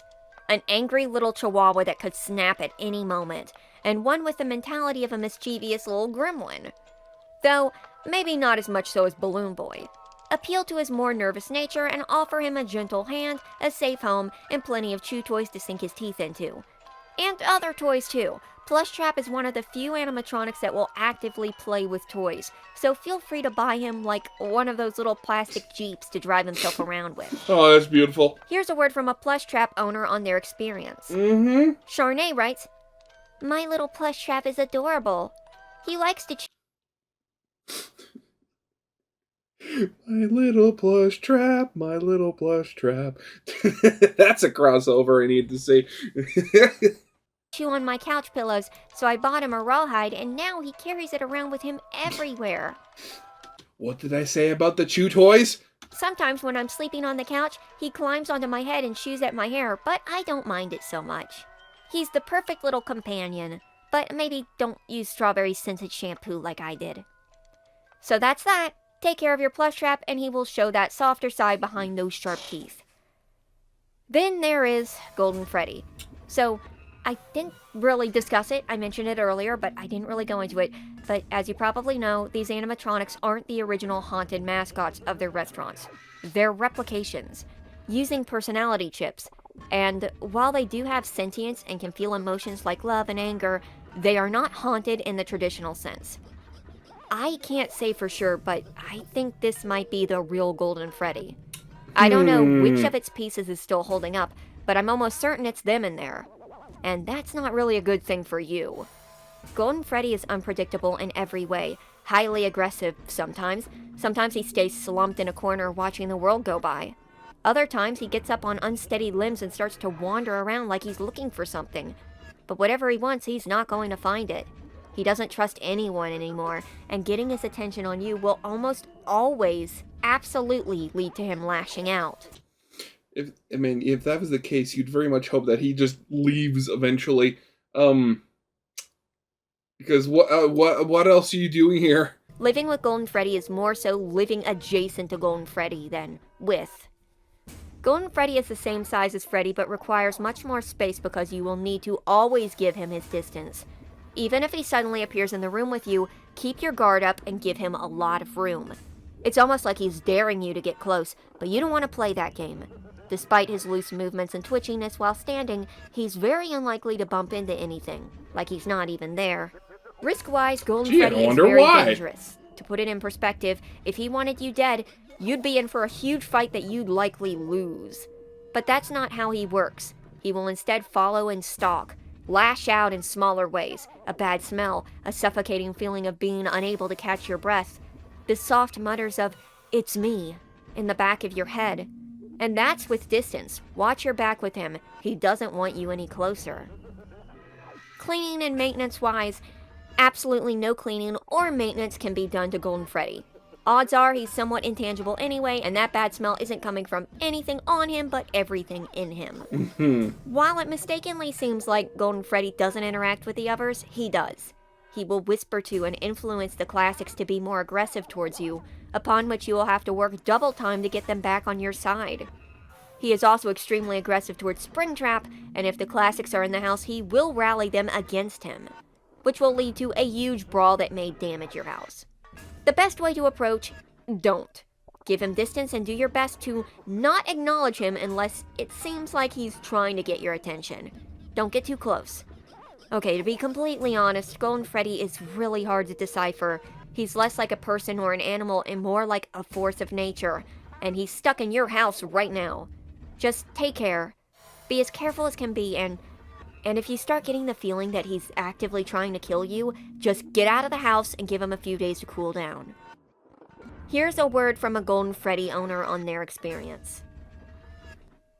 It just says it's me.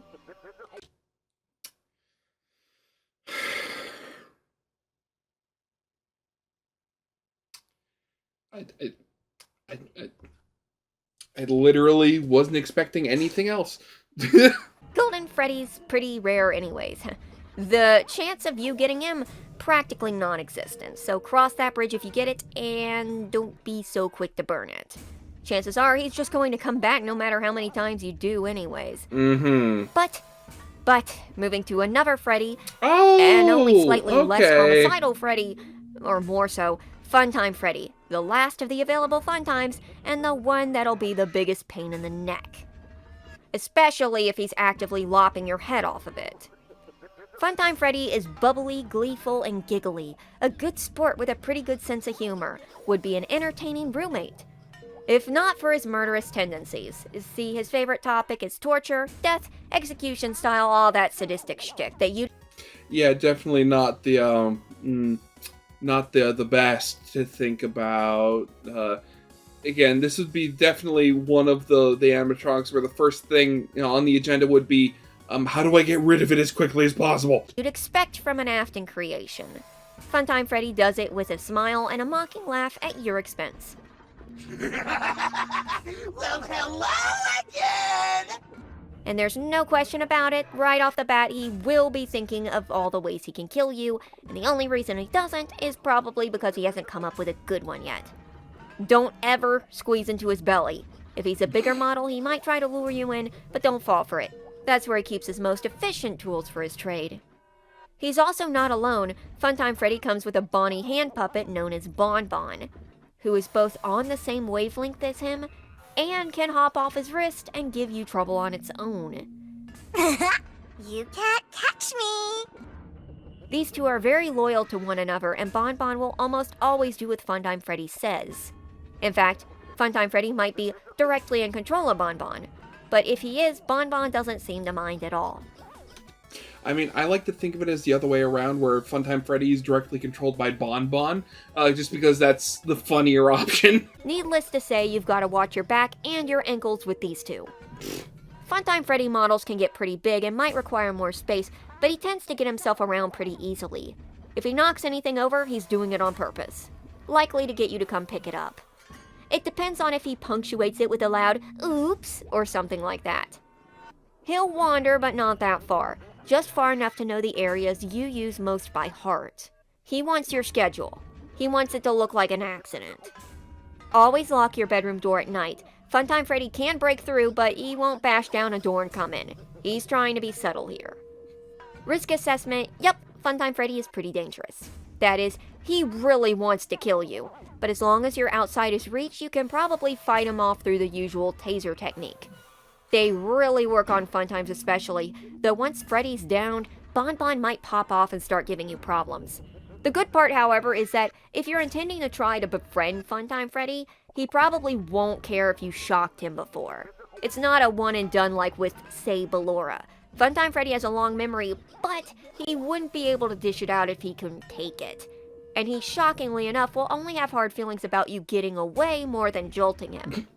In theory, Funtime Freddy should be easy to clean with chrome plating and could be easily opened for repairs, But this is Funtime Freddy, the bear with the execution chamber in his belly. You do not want to get that close. Any cleaning he can't reach for, he can get with Bonbon, so don't fall for his pleas of assistance unless he is actively missing an arm. Funtime Freddy has, by far, the weirdest string of interactions with the other animatronics. He gets along fine with Freddy, he bullies Toy Freddy, he butts heads and readily insults Circus Baby, but will still do her bidding under a little coercion. He tries to boss around Ballora and fails miserably. He follows Springtrap around like a vulture, expecting to pick up any remains he leaves behind, mocking him as he does so, but also forced to adhere to any direct commands. And weirdest of all, he almost always mistakes Toy Bonnie for a big Bonbon and will start talking to him like he is Bonbon, much to his chagrin. I don't know if Funtime Freddy is playing dumb or if it's a programming bug, but I could believe either. He really likes Toy Bonbon.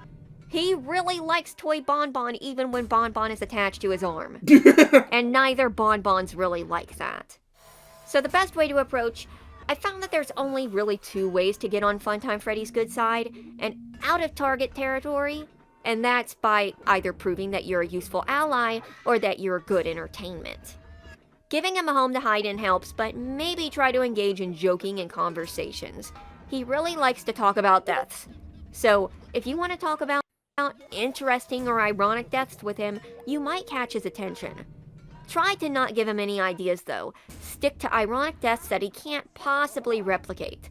Play the role of someone sickly interested in harming others, not being harmed yourself, and you can maybe fool Funtime Freddy into believing he has a like-minded friend. But also, never let your guard down. He's a backstabber. You'll win over Bonbon when you win over Funtime Freddy. It's difficult to get them alone anyways, and if you do get Bonbon alone, you can just be nice to it. It's not nearly as cruelly sadistic when it's not attached to Funtime Freddy. Here's a word from a Funtime Freddy owner on their experience. Shirilli writes, Funtime Freddy is so goofy. He's really brightened up my boring life. I used to be so gloomy all the time, like I was stuck in my shadow. But here he comes to cheer me up. If not with a joke or two, then with him telling them in a fake German accent. Ah, yes. A beta Freddy, right. He does that sometimes. Funtime Freddy makes me laugh about things I never thought I would think were so funny. Well, that sounds like a very positive review for a bear with a few positive attributes. But, okay. Glad she's having a good time with him. Maybe you'll have the same, but like I said, watch your back. And finally, there's one left. Lefty, okay.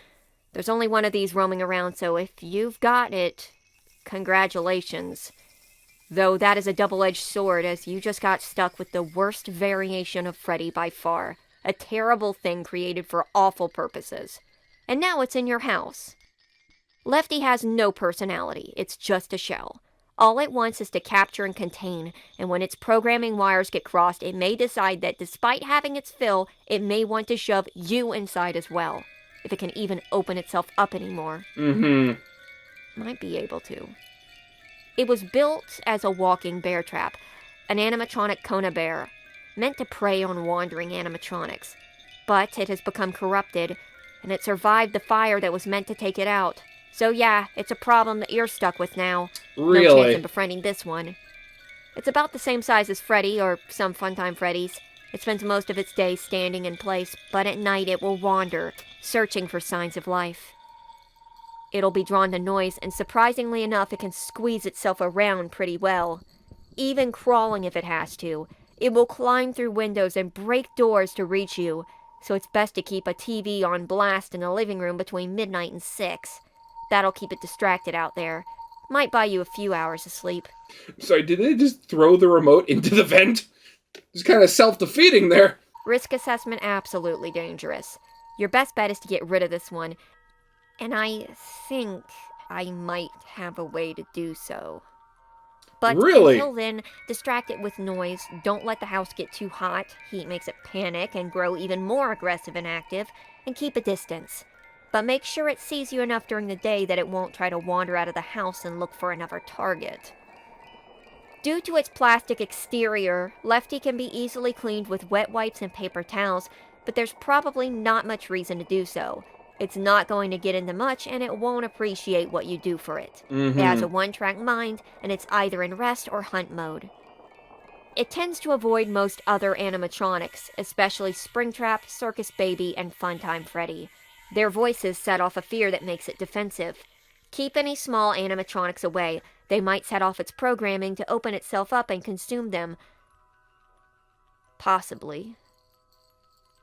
The best way to approach is, like I said, keep an appropriate distance and make sure to distract it with sound, familiar sounds and smells. If you had some of the old tapes, actually, new plan. Okay, here's the plan.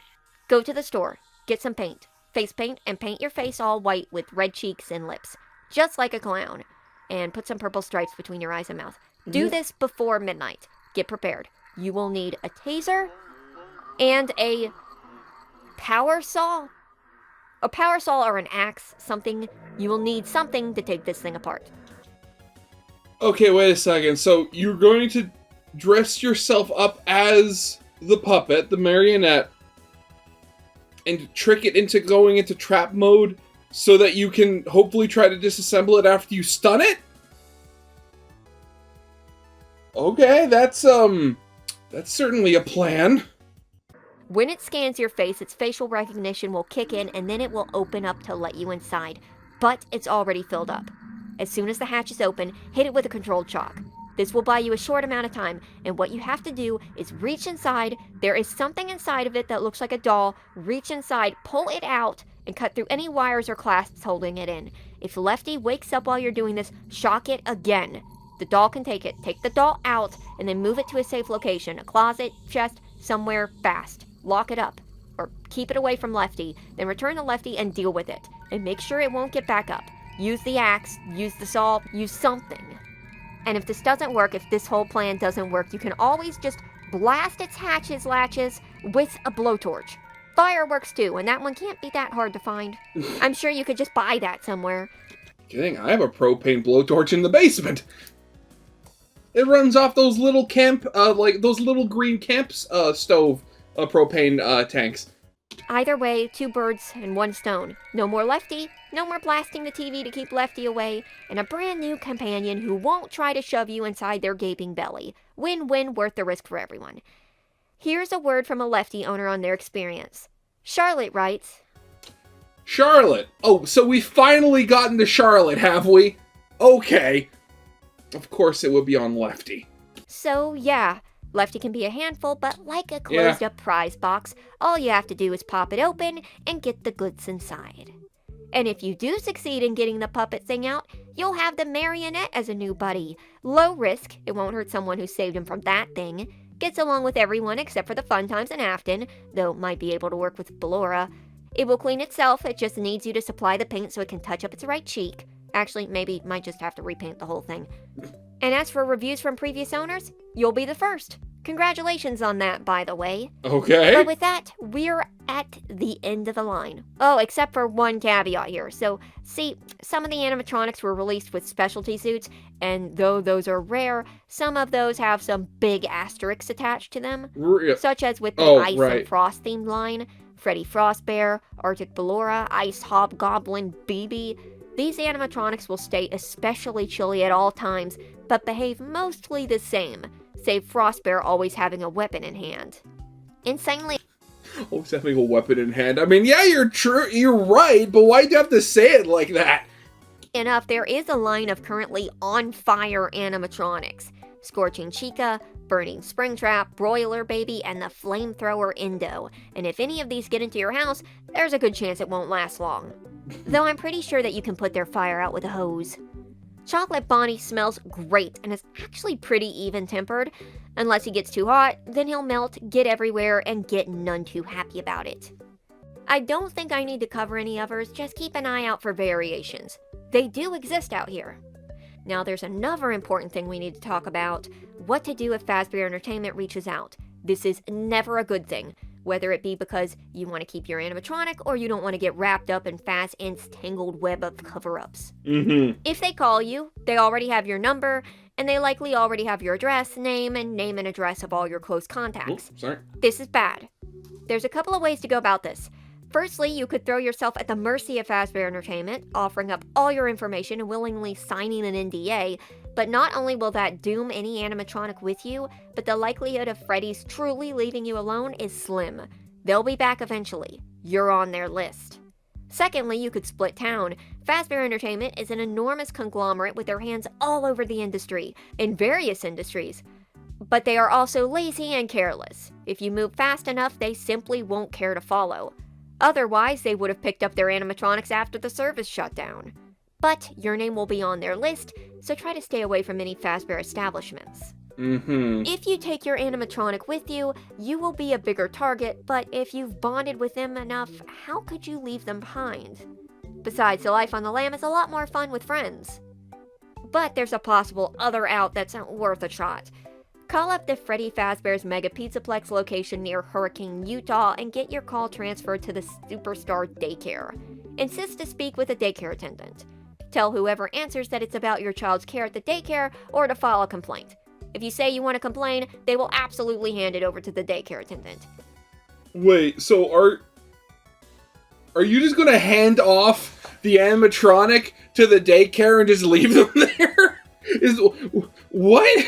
You then tell him the passcode, be quick and clear, 1979-202-XEMPLOYTRNFER, capital A, capital R, capital N, .108.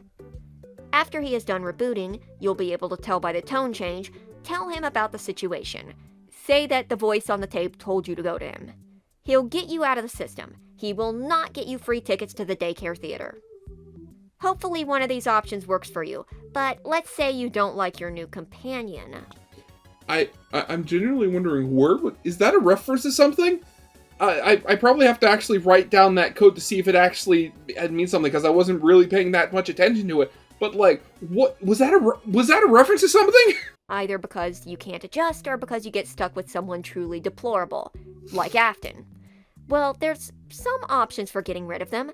Again, reaching out to Fazbear Entertainment is an option, but will definitely blow up in your face in one way or another. I suppose if they're one of the mild-mannered animatronics, you may be able to ask them to leave or drive them off somewhere and try to dump them, but don't be shocked if they follow you home, and maybe aren't so mild anymore. You could also try to sell them online in a hush-hush auction, but I would be very careful in how you deliver the goods. And keep in mind that your product might walk off if they catch wind of your plan. The last option is if you have one problematic animatronic and at least two friendly ones, let's say Freddy Fazbear and Foxy versus Springtrap, you can just run him off. It just takes a lot of work and there has to be a connection already established. Okay. But as you can see, all of these options aren't entirely easy, which is why the guide is here at all. Because likely, you're going to be spending a lot of time with your new buddy. Day shift at and if Freddy's. you do get rid of them, just remember, they won't forget your face. But before you dive into your new life, let's take it for a test drive. Oh, what? I've got a dice game that'll give you a taste of what you may encounter. Here Another dice game. Okay. Unlike last time, when I actually pulled out like an actual dice I had myself, this time I'm just going to use the Google one. That way it can be seen on screen, okay? Okay, there we go. Go. You will need 3 dice for this one. Roll all 3 and add up your score. If you get 3... Okay, wait a second. I'm guessing that's 3 6-sided die? Okay, let's... Oh, wait. Well, actually, let's see what the options are first. You get Freddy. 4, Bonnie. 5, Chica. 6, Foxy. 7, Balloon Boy. 8, Circus Baby. 9, Springtrap. 10, Toy Freddy. 11, Toy Bonnie. 12, Toy Chica. 13, Mangle. 14, Plush Trap. 15, Ballora. 16, Funtime Freddy. 17, Golden Freddy. And 18, Lefty. Now you... Okay, let's see. What do I get? Oh, there we go. 12. So I got Toy Chica. Okay, let's see how this goes. may notice that there's no spot for the endo. Due to there being a plethora of them, you can just willingly choose if you want to throw an endo in or not. Next, roll one single die. If you get even, you get to roll again and get a second animatronic. If you get an odd, you don't get any more. Okay. Okay, wait a second. I gotta start keeping track of. Okay, wait a second. I gotta start keeping track of this stuff. Okay, clear it. Just get the one. Okay, we're gonna roll. Odd. Okay, so it is. So I only keep the. Okay. If you roll for a second animatronic and end up getting the same animatronic, you will not get a second of the same animatronic. Hi, Fredbear. Paradox programming forbids it, but instead will not get an animatronic and not roll for a third one. If you get a second one, roll even and odds for a third, until you eventually are stopped or, God forbid, manage to collect every single animatronic. Oh, Somehow, God. I don't think that's going to happen. Now let's roll on the scenarios you can get. Notably, you have a chance of getting a character-specific scenario. We will get to those in a bit. Let's start with the standard. Roll all 3 dice 5 times or more. Okay, let's see. Okay, first, got a. Okay, next. First, got a 9. Got a 9.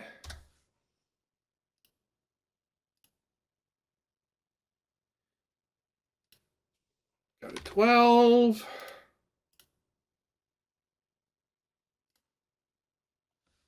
Got a 6.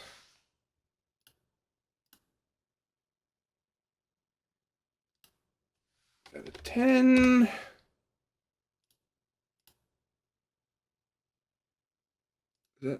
Oh, and an 11. Okay, there we go. You can keep rolling for a longer game if you'd like. If you hit the No, I'm same good. scenario twice, you can either go through it with another one of your animatronics, continue from the first go of it, or re-roll. If you roll a 3, you're replacing the batteries in your taser when your animatronic sees. They seem nervous, or maybe worried, or angry. Maybe it's not fair to keep such a scary weapon around them. Will you put it away? It'll be harder to get it if you need it, but it might make them warm up better. In fact, getting rid of it altogether will definitely boost your relationship. But it will definitely make you a sitting duck. It's your choice. Do you trust them? Roll a 4 and you'll get a character-specific scenario. Roll a 5. Some sort of strange virus has gotten a hold of your animatronic and is making them more prone to sudden bouts of aggression. Well, more than usual. You can upload an antiviral software into them to help this, but you're going to have to survive long enough to order the chip, get it delivered, and install it. How do you manage? You've also been seeing a weird face in your dreams. Looks like a rabbit. Oh, God, Roll no. a die 3 times. Get triple 6s, and you're now possessed by Glitch Trap. 6. There is a classic Bonnie and a toy Bonnie getting into a fist fight behind your house. Wait a second. Are either of those even your Bonnie? Well, you've got to do something. Do you wait it out, break it up, and fight one or both in? It could lead to a lot of headaches, but maybe some new opportunities as well, if they don't dismantle each other first. I mean, they're not mine. I only have Toy Chica. So, I'm going to say do nothing. If there were people that weren't keeping an eye out for their own animatronics, it's not my fault. Plus, I mean, I already have my plate full with Toy Chica now. 7. There's a raging thunderstorm outside, and the lightning outside of the window has your animatronic thinking of a controlled shock. Depending on which it is, it might be scared out of its wits, or a little testier than usual. Do you hole up in your room and hide, or try to help them through it? Roll an 8 and get a character-specific scenario. Roll a 9. A group of well-known TV paranormal investigators have arrived in town and seem to be searching for something. These spectral scoopers aren't much to write home about, but something in their EVP equipment is drawing them awfully close to your house. So what's the plan here? Are you going to split town with your animatronic for the... Okay, wait a second. Was this 8 or 9? No, this was 9, right? Roll a 9. Okay, a yeah. group of well-known equipment is drawing them awfully close to your house. So what's the plan here? Are you going to split town with your animatronic for the weekend? Give an anonymous tip to lead them off your trail?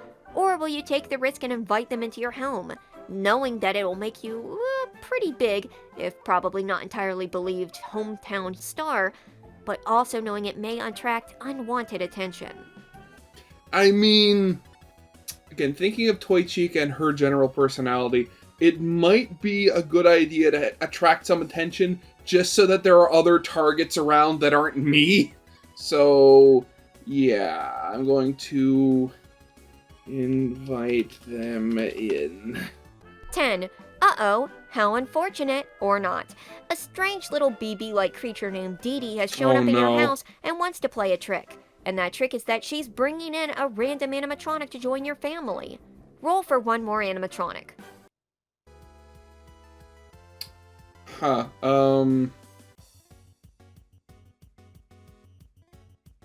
what were the... Okay, let's roll. Let's see what we get. Okay, so I got a 7. So, oh god, no, it's Balloon Boy! Boy, 11. In front of the internet, both in unaccounted gives you weave marry a hole to serve a rabbit trap behind your house. Thing. But first window has your of its wits and through it.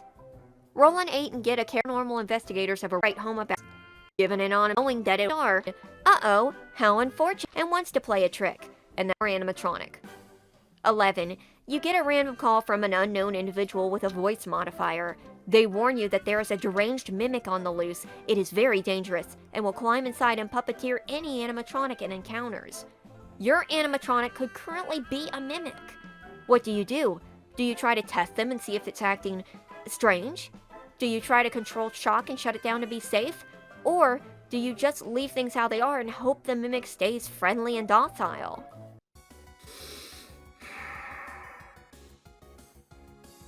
I am definitely going to try to test for the mimic, but I'm going to try to be as subtle about it as possible. Decide.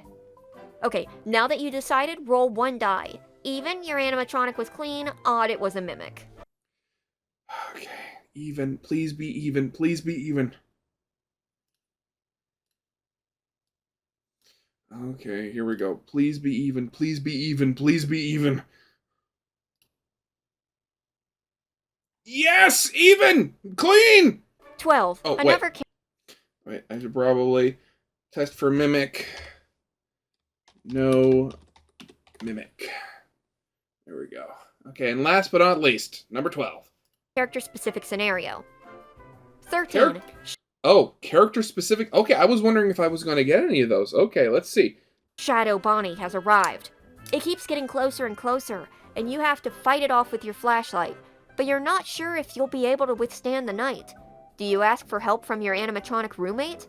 Note, but if you have Toy Bonnie, he will go beat up Shadow Bonnie regardless of how close you are. He doesn't like him capitalizing on his stardom. Also, Golden Freddy seems to run Shadow Bonnie off really quickly. Oh, okay. 14. Oh dear, your animatronic has some body damage. Either a tear in their soft suit, or a crack in their plastic shell, or even a missing metal plate. This is definitely going to make some animatronics more agitated, so how are you going to handle it given your companion? 15. A rogue Mr. Hippo has shown up at your house. He's long-winded and smells kind of funky, and no doubt he'll tick off any animatronic you let him ramble. Glad I didn't get that one. But you can't turn him away, can you? You can make do. You'll have to sit through a lot of monologues, but will you take in Mr. Hippo? You decided? Decide. Nah. Okay? Okay. Roll 1 die. Odd and he's the mimic, even and he's carrying a virus that you have to deal with before keeping him. Oh god, really? Why? That's just not fair. 16. Another character-specific scenario. 17. Fazbear Entertainment has called your phone. They know you have some of their electronics and want them back. Needless to say, you're going to have to figure something out fast. Do you split town or give up to them? Or perhaps you have something else in mind. Honestly, if I had gotten this one, what I would have done is I would have turned over BB and said that, oh hey, I ordered a Toy Chica before you shut down the service and I got this BB instead. Can you take him away, please? And then I just would have... No, what? Okay, actually, I don't know with Toy Chica. I don't know. Such as staging your death with a giant fire. Would that even work? Let's find out. 18. Some guy named Mike just called. He said he needs help. He needs a place to stay for a while. He'll pay you, but something seems off. He knows about you housing animatronics though, and he says he'll help with any repair work if you let him crash on the couch. Do you let him stay? Decide. Okay. Done deciding? Okay. Even and he's just some roughed up looking guy who looks like he could use some help. Odd, and he's actively decomposing, and currently coughing up wires on the welcome mat. Too late to back out now. Now let's move on to those character-specific Okay, here we go. Character-specific scenarios are scenarios that you can only get with a specific animatronic. If you have multiple animatronics, you can choose which one gets the character-specific scenario. Okay, here we go. Indo. Your Indo is acting sad. It seems upset that it doesn't have a colorful, personality-filled suit like the other animatronics. You look online and find a website, and lo and behold, there's a custom suit maker who is still on the market and willing to suit an Indo. Do you buy your Indo a suit? You can get a lion, a dog, an elephant, or a jester if you want, but maybe you would prefer to have a heart-to-heart with your Indo and convince them that they're fine as they are? Freddy. Freddy's crying in the bathroom again, but this time you bring him a notepad and a pen and are able to get him to communicate what's wrong. It turns out that this Freddy was refurbished from an old Chipper animatronic from an abandoned Chipper and Son's Big Log Show dinner theater. And he misses his son, the Tyke animatronic. Will you help Freddy get over the loss of his probably not sentient son? How will you do that? Or are you going to do something crazy like tracking down the abandoned restaurant and rescuing Tyke? The choice is yours, and the outcome may be a big one. Okay. Bonnie. Bonnie has been accused of eating a cat by your neighbor. You know he couldn't have done this, could he?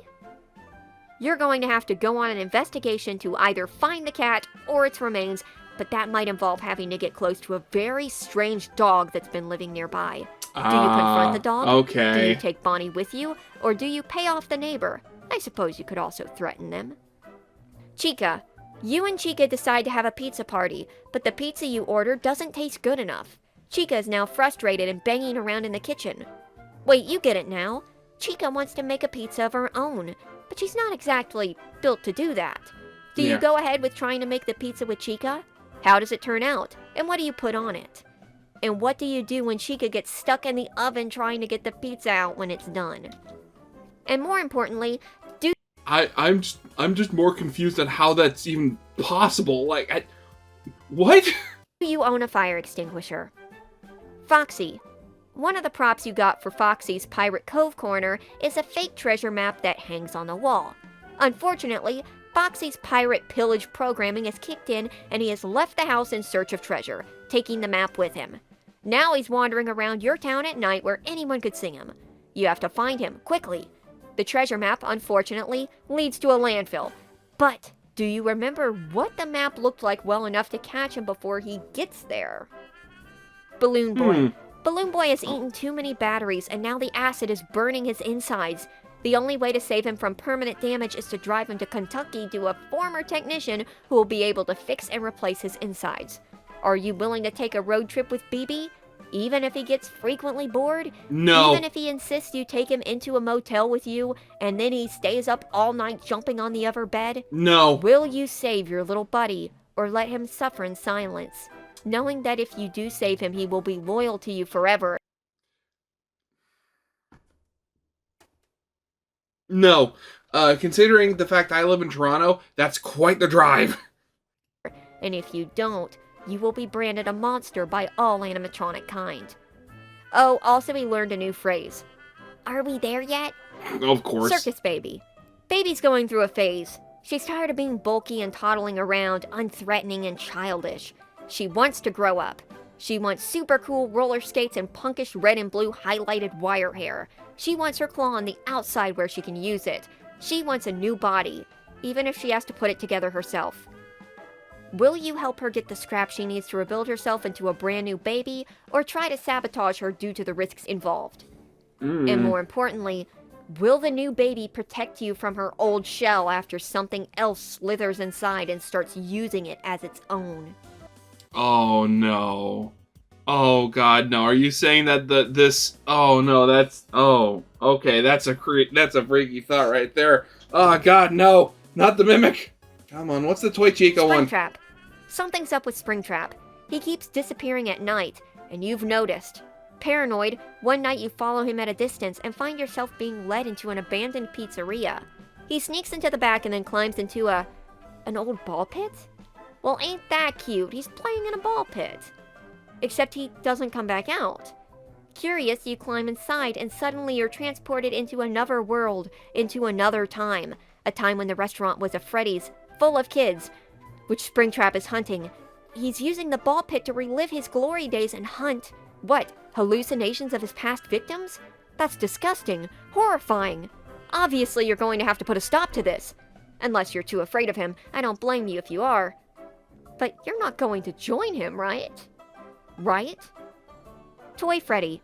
Toy Freddy has become a VTuber. Well, sort of. Everyone thinks he's a VTuber or a guy in a suit or something, but he's gotten pretty popular. And now he's been invited to PitCon. He's begging you to take him, but oh geez, it's going to be a huge risk. You're going to have to keep up the act that he's just a suit and keep him from getting angry enough to attack someone.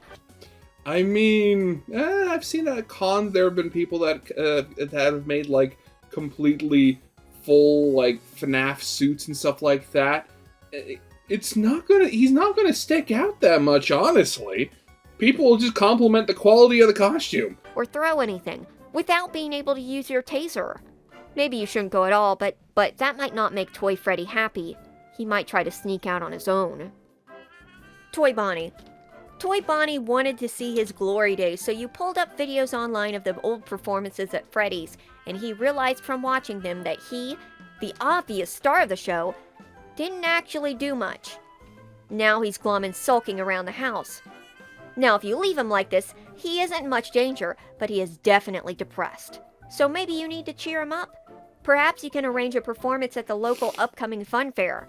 But be careful, nobody can know he's alive, and Toy Bonnie isn't exactly the most subtle about it.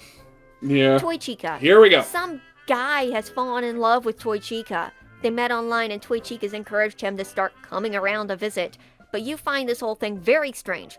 The guy seems totally smitten with Chica, and she's making some very sugary death threats. Oh yeah, she is definitely planning on killing this dude. So what's the plan here? Have nature take its course, or warning him before it's too late? Toy Chica can get rid of a loose end herself, but surely someone will come looking.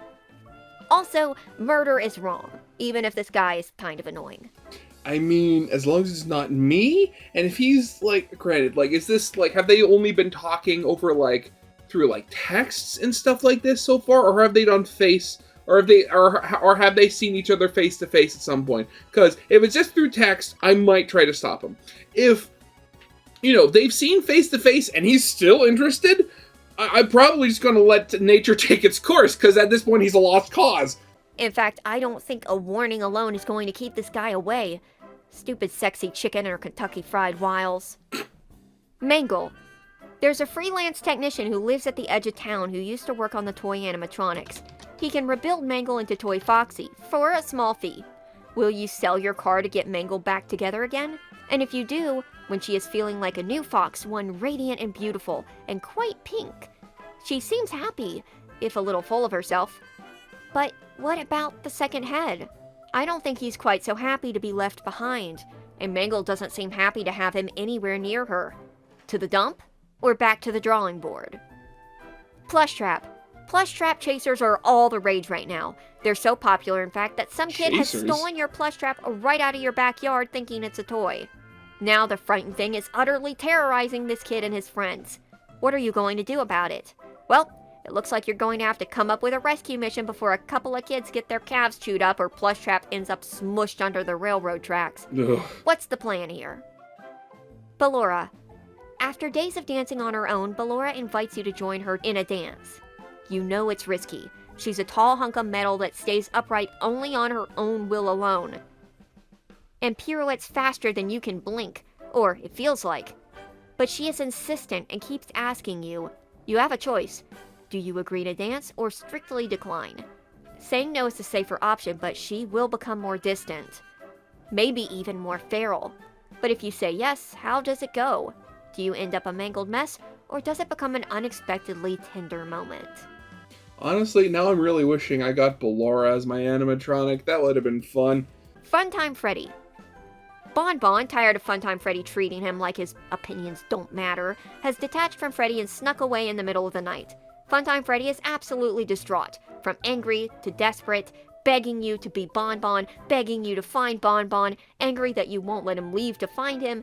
You know he'll get distracted at the neighbor's house and come home with a kid inside of him again. But little does he know, but Bon Bon hasn't gone far. He's actually hiding in your room, moping and stewing. Do you keep these two apart, knowing that if Funtime Freddy finds out, he will freak out? Or are you going to hatch a plan to get these two back together again? Golden Freddy. Golden Freddy disappeared last week. You didn't think anything of it. Maybe you were relieved to have him gone. This week you went to the Fazbear Circus for a night out when you suddenly spotted a familiar golden bear, waterlogged, wrapped in chains, and stuck in a glass box full of water. It's Golden Freddy. He was kidnapped and is being contained in the circus by extremely salty water and silver chains. Do you leave him there and cut your losses, or is it time for a breakout? Either choice, Golden Freddy will never forget. Lefty. If you kept your Lefty intact, go with the Lefty route. If you decided to free the puppet, go the puppet route. Lefty. Okay. Lefty is restless. It's looking for something, though its vague whispers don't clarify what it is looking for, save it showing you its open, ash-filled stomach. Do you try to find a replacement before it can wander outside, or do you help Lefty by putting him in your car and driving around, trying to track down the signal coaxing it? If you do, you might find yourself led into a dark, rainy back alley. There's something there, and it won't go down without a fight, but Lefty wants it. Do you run for cover and cheer for the victor, or do you help Lefty claim its prize? Or do you switch sides? I would definitely switch The sides. marionette has been free for a while, and you're both living contently. It compulsively gift wraps random stuff and is sleeping in the cabinet under the TV. When suddenly, Lefty, but bigger and a lot scarier, comes back from the dead and starts banging down your door. Oh, nightmare. Oh no, here we go again. What's the plan, boss? Surely you won't hand over your puppet, so I hope you have either an escape plan or a surefire way to take it out. Maybe a technician, or Mike if you have him, can help you figure out a way to stop this thing from tracking you for good. And there we have it. So, what was your story? Okay. Remember, whatever it was, it's only a shred of the responsibility and antics you may come across while homing your new animatronic roommate. But I have faith in you. Your new best friend is right out there, and believe me, you don't want to keep them waiting. Best wishes, and thank you for listening. Okay. Okay, so yeah, that was fun. I mean, granted, that was a very long reaction. How long has this recording been going on for? Oh, God. Okay, yeah, so I definitely need to figure out whether I'm going to be cutting this up into 2 videos. Ugh. But yeah, that was definitely fun, and just like some of the concepts in it. And again, if this video does well, I very much might put up the next part as, you know, I'll either do it as a reaction, or I'll put it up to the vote for I'll put it up to the vote. Again, I don't know. At this point, that's in the future. But yeah, that is definitely going to be it for now. So yeah, I hope you guys liked. If you did, leave a like, subscribe if you have not, and I'll see you guys next time. Goodbye. And last but not least, a very special thank you to my YouTube and Patreon supporters. Honestly, I am extremely thankful to anybody that thinks I'm worth it.